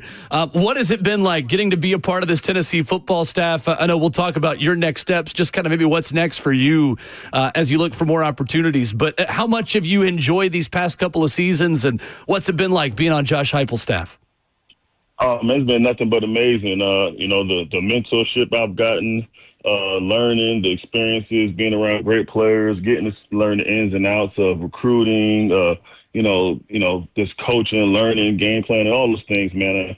It was a great experience. I got to, coach my first draft picks and see their journey and see their growth, man. So that was great to see. Got to learn under Coach G and Tim Banks, and Hype's been nothing but amazing for me. So man, I can't speak highly enough of those guys, and it hurts leaving. I will say that. Rob, when it comes to joined by VFL, Rob Ayers, former first-round draft pick, and my guy. Okay, my guy. Man, when you speak about your time you spent up there, man, I know one of the more crucial guys that was a part of your journey into developing more as a coach was Coach Rodney Garner. I think people hear about Coach G. They know about him. They see the stuff that he's done in the NFL and college and what he's laid down. Rob, what makes him special? Because I know, because we've talked, he ain't an easy coach to play for. But why do players gravitate to him, man, as it pertains to him being a developer? Because he coached with so much love, man, and the passion, man. And, he's 56, 57 years old, man, been doing this 35 years, man. And everything he does is from a great spot, man. It's sincere, it's genuine, it's not forced, it's who he is. He doesn't hold grudges. Sometimes he yells at me like I was one of the boys, but I know and was able to deal with it because I know the expectations are so high, man. So he's been a true mentor to me, and the guys, they love playing for him, man. It's not easy. It's not for everybody. But one thing you will, when you come play for Rodney G, you're going to leave a great man. He can't guarantee you're going to be a great player, but you're going to leave University of Tennessee as a great man. And I think that's what his calling card has been, is developing men, developing people. When parents come sit down and talk with them, they see that. And it's genuine. It's not forced. It's all pure, and that's the great thing about him. So when you love someone and it's from a sincere space, like what it is with Coach G, it's easy to take that hard coaching. You see guys like Bryson Easton and Don Bailey and Tyree West and all those guys who've been in the program a while. They stick around because it's love and it's real, and they got a lot of hard coaching, but they know what it is, and they know he got real love for them. No doubt. For you, though, coming up in the era than I do, I don't want to sound like old guy here, but a lot changed in recruiting. How did you, from our era where you couldn't transfer out, where you couldn't discuss dollars, adjust to what this is? Because I'm sure everybody has a great time on these recruiting visits, and it's changed a whole lot on how you got to recruit. How did you adjust to it? For me, this as from a coaching standpoint, this is my first time being a part of it. So I was kind of learning and seeing. It's all I know. But from having, my experiences from high school coming in, I know what it's like to be highly recruited and everybody wants your attention, wants you to take visits, and, you're going to be with so many places. So I know what that pressure feels like when everybody is pulling on you, So, my pitch is always to the guys, man, enjoy the process, man. All these schools are great schools. When you're one of the top guys, like what Tennessee's recruiting, Alabama, us, Ohio State, all those things, man, more so than the small things like, facilities and stuff. Like, everybody got those things. It's about the people. And, that's what I always pitch to the players, man. It's about the people you're going to be around, the relationships you have. And so that was how I kind of, try to build my foundation on how I tried to maneuver through recruiting and just build genuine relationships with people and not make it about everything else. The other side of it is going to be the other side. But I got to lead with, trust. It got to lead with the parents knowing that when stuff get hard for their kid, they're going to have a man that's there that got their back. And for me, I've been through it. Ain't nothing that a college kid can go through that I haven't been through. Mm-hmm. There's nothing they're going to see. And I've been through adversity. Everybody knows my background. If you don't, you can look it up about the trials and tribulations I've been through, so I've been through everything. I've played at the highest level, played in Super Bowls, been drafted high. I've struggled. I've been through everything. And so that's how I kind of navigated through this and been able to kind of build my niche and kind of relate to players so where a player can look at me and say, man, Coach Ayers been through it, and he can help me get through it too and build that trust with the parents. So, I just try to keep the main thing, not let things get too big, not let it become about all the other stuff, and just build genuine relationships with people and just let the parents know that I got your son's back. And I just took it from there. It wouldn't be on me if I didn't hype my guy up real quick to say, I don't know when Coach Rodney G or what other spot is going to come open, but I know a guy, okay, his name is Robert Ayers, is who I'm nominating. But with that, though, you mentioned the highs and lows you had, the high draft picks. Not everybody can speak on that. Everybody knows the game, but like you saw your first class come through, and that class that got drafted was Omar Normal, third round, if I'm not mistaken, to Kansas City, who you just left and saw, and also James Pierce Jr. You mentioned the ups and downs, the back and forth, and there was a lot of conversation about him in the pre-draft, man. And you know both of those guys intimately, and I know you have strong conversations with them. How was it with them navigating this to get to this point to where they're on their NFL teams? Man, it was a lot of hard work for both of them. They're both super talented, super gifted guys, and I had put in a lot of work with them. Meeting with those guys extra. That was kind of the beauty of my role. Was I was coaching, I was doing everything. If you ever been to practice, you see how I coach. But more than anything, I was able to meet one-on-one with those guys. Those guys can come get me. They got a free break in class. I can go sit down and break film with them, kind of take it to the next level of development and do a lot of things. When Coach Gardner's out on the road recruiting his butt off, I can be here with boots on the ground, really being with those guys, really working, helping those guys develop good habits when it comes to diet and just mentoring and things like that. Because, college coaching, man, it's about 90% everything else outside. It's only about 10% football. So, the mentoring part, the being around them part, talking to them, when something going down in their life, being there for them. So to see them dudes develop and continue to grow and to put the work in and, all those things, and to see it finally on draft day hit those guys' name call, it was dope. And, selfishly, I felt like it was me getting drafted. I posted a video of Braylon crying when Omar got drafted, man. So those are special moments, man, and I got a special relationship with those guys, and I'm really proud of the impact I've had with others, in those guys' lives. But to see those guys develop into what they develop, man, is priceless, and it's something I'm always going to hold close to my heart. Yeah, by the way, Braylon, his daughter, was crying. Yeah. My niece, okay, I'll see her this weekend, by the way. I had to clear that up. They probably like, Braylon Staley was crying for her? No, my daughter, sorry. My daughter, yeah. Robert Ayers, our guest, VFL. He's been on Tennessee staff. He's an NFL vet. He is a good friend of the show. So, Rob, when you look at this defense now that Tennessee's got moving forward into this fall, a lot of expectations on a guy named Joshua Josephs to step up and be that next big Tennessee edge rusher. How confident are you in him taking that next step, and what do you like about him as a prospect as he looks to burst on the scene this upcoming season? Man, I expect the world from him. One of the things I always talk to those guys is, man, just let it all out, man. And I think he's talented. He puts the work in. He's gifted. He's smart.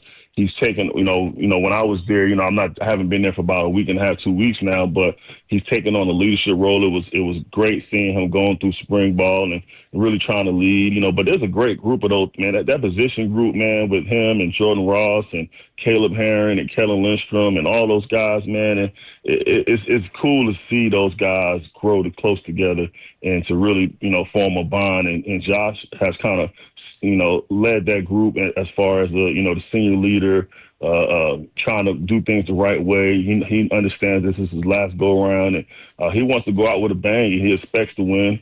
I expect him to win. One of the things I always tell him is don't ever let anyone block you.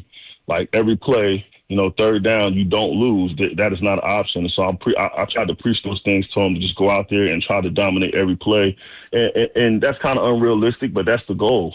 Every play you go out there, you try to dominate. And I think he's been real intentional about doing those things and really putting his best foot forward, whether with his body. You see him on Instagram, you see his body's chiseled up, man. And I'm excited to see, and I expect him to be dominant. I expect, Caleb Herring to be dominant. I expect Jordan Ross to be dominant. I think they got three guys at that position that I really can't see a better position group in college football other than those guys. So, the sky's the limit for them, and I'm excited to see how it plays out.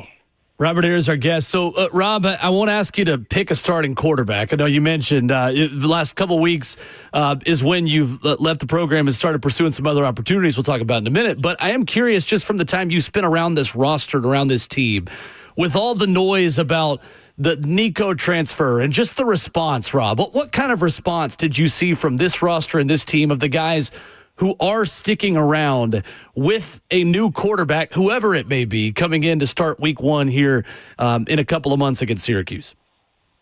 Well, I can't comment on who's it going to be. I don't know. I'm not in those meetings, but I will say, whoever they do line it up, it's going to be, fireworks.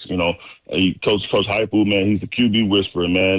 Coach Housley, they do some great things. And, last year was his first year calling plays, man. I think this year it's going to be even better. He's mature. You can see the confidence just in spring ball. You can see he's getting more comfortable in what he's doing. So, man, whoever it is, I expect big things. They're going to be, George, whether it's George or any of those guys. What's the new guy that just came in there? Joey. Yeah, Joey Aguilar. Joey Aguilar. And then we got the young boy that was Jake. He's been there. So, man, watching him, in the fall, even though he wasn't getting any game reps, you're watching him in fall, with the scout team stuff, man, his control of the offense, it's comfortable, man. He never seemed rattled. A lot of times, the defense going against and, the scout team offense, he's back there. He's getting pressured, man, never rattled them.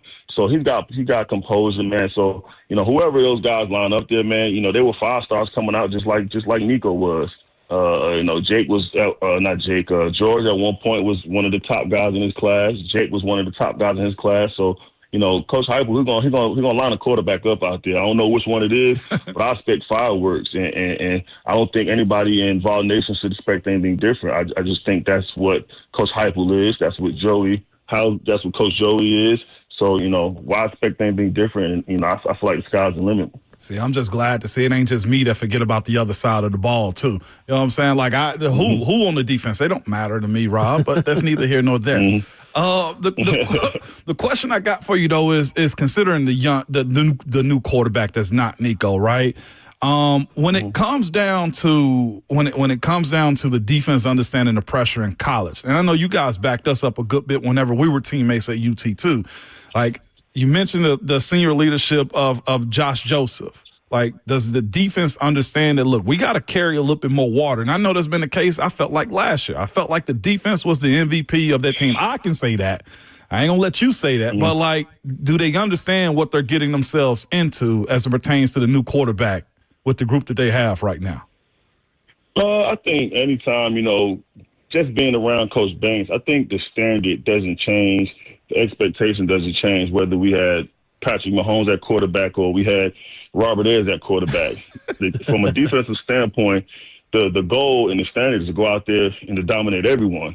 It don't matter who's on offense. We control, and I think Coach Banks has done a tremendous job of preaching that. So, we don't want no one to score. We look at every game that we lost, and when we self-scouted after the game, what could we have done better? And I think this offseason has been a big step. He's hired some great coaches that can come in and help and really move the needle that way.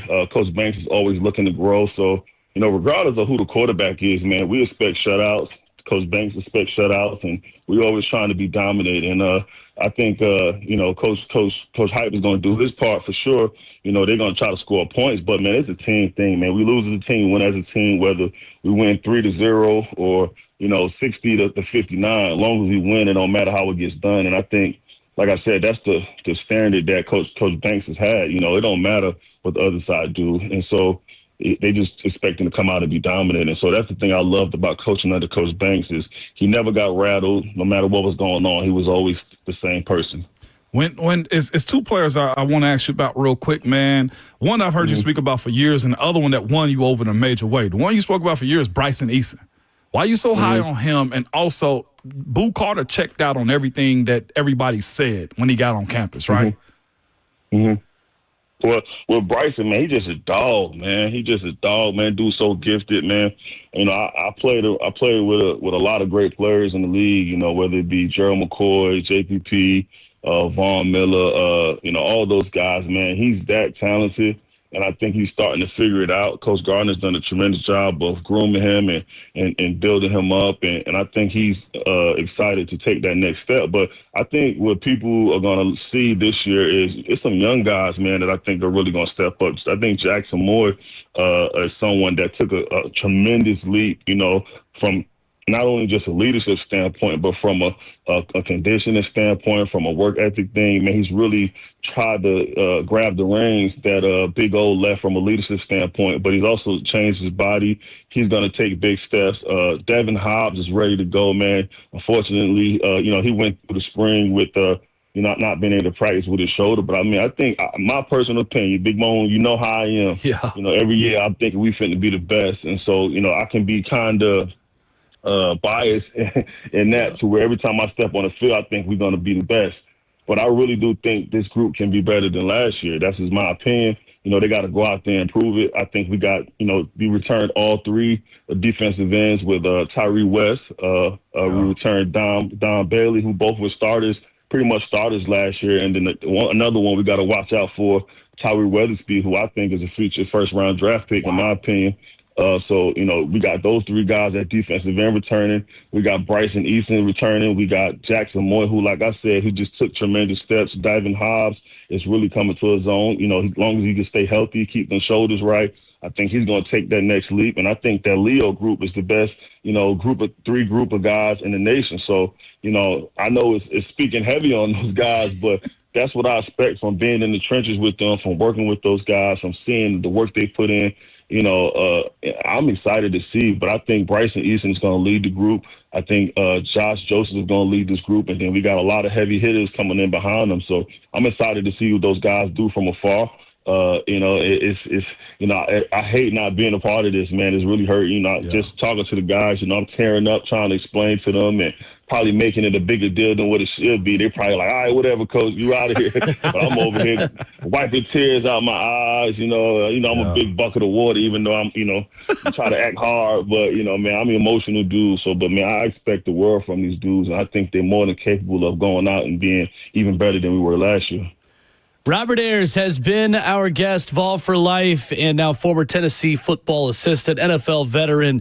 Great insight and perspective, Rob. Great to catch up with you, man. It's been a pleasure having you on. Please don't be a stranger. You got to advocate on this show for whatever is next for you. We'll be a fan of whatever your next step is, and let's do it again soon. Yeah, maybe. Man, I appreciate you guys having me on, man. It's been fun. Appreciate it, Rob. Thank you, Rob. Appreciate it. All right, man. You have a good one. There's Robert Ayers with us here this morning. Man, look at my guy be professional, man. That's what I'm talking about. He mentioned that from Bryson Eason, though, that's saying something. He's been talking about Bryson for years now, man. And I'm hoping to see that payoff, too. We'll hit headlines on the way out. Wrapping up the show next to 104.5 The Zone.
Wrapping up the show, Ramona Will, 104.5 The Zone, brewed by Scooters Coffee.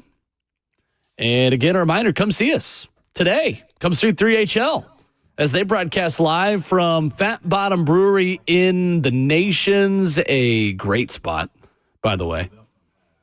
3 to 6. $4 happy hour drafts from our friends at Fat Bottom. You can register between 3 and 5 to win 2 VIP Q&A tickets as we welcome new Titans radio play-by-play broadcaster Taylor Zarzer. Yeah. Can't wait. Welcome party, man. Be a fun afternoon. Their Teddy Loves Cerveza at Fat Bottom. Yeah. The Teddy Loves Pilsner. Legit? The Ruby Red Ale. Uh-huh. All of it. All of it. So good. You say line them up. Do a flight. That's what I love Fat Bottom Brewery. Yeah. Great spots. Ballin' Ali invited me to a wedding reception there one time. Didn't even realize they do those types of things there. Sure. So I'm excited to see it this way. Lovely. Yes, absolutely, man. Last night in baseball, Christian Moore making his debut for the Los Angeles Angels of Anaheim of Los Angeles as they beat the New York Yankees. And Simo makes his debut in the state he grew up in, the city he grew up in, as a Brooklyn native and as a Yankees fan growing up. Gets to make his debut and help his Angels of Anaheim of Los Angeles beat New York. Man, that's big for him, man. To be at this phase in his pro career right now, to get called up, and also not just that, made a play at home too. When he was at second base, fielded the ball, threw it home, catcher got him out at the plate, man. Just cerebral, a ball player, and I mean, anybody hitting a triple in the game, that's effort, the right spot, that's everything that you needed, man, for a team that needs a guy like him. I saw their fan base speaking about it underneath his comments, underneath his posts on IG. People were asking the question, the old standard, well, who is he? Yeah. I'm just like, oh, you doofuses. Who he is, and somebody said, who he is your future. This guy is what this organization needs, and he opened up last night with that. Now, like I know, baseball is hard, the consistency of it also. Sure. But he's had a bat all the way up, all the way through, and showed it last night, too, and I know that's a huge part of baseball these days. Tonight, you have Game 6 of the Stanley Cup Final. Oilers headed down to the Sunshine State as the Panthers look to close out the series at home and win a second straight Stanley Cup Final. The Panthers minus 148, the Vegas odds to get it done. Edmonton trying to force a Game 7 for the second straight year. Should be fun. Yeah, Hit the over. What we doing?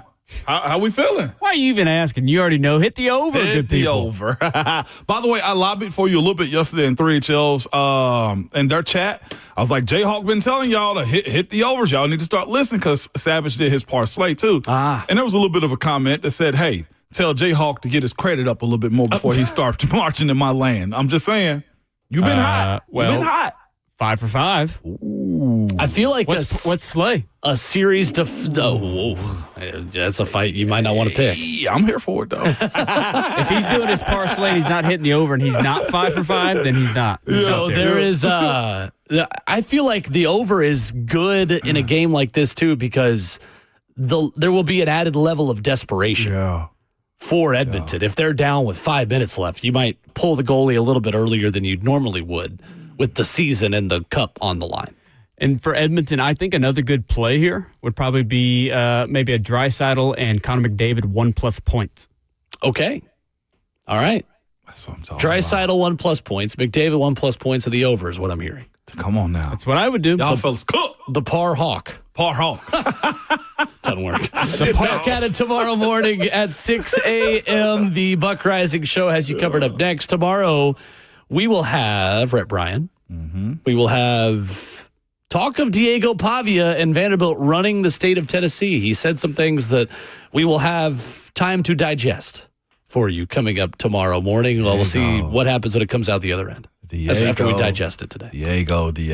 He's the talk of the town. I guess he will be for 24 hours. We'll have to find out tomorrow morning, 6 a.m. But please remember at all times, your Twitter fingers and your mic is always hot.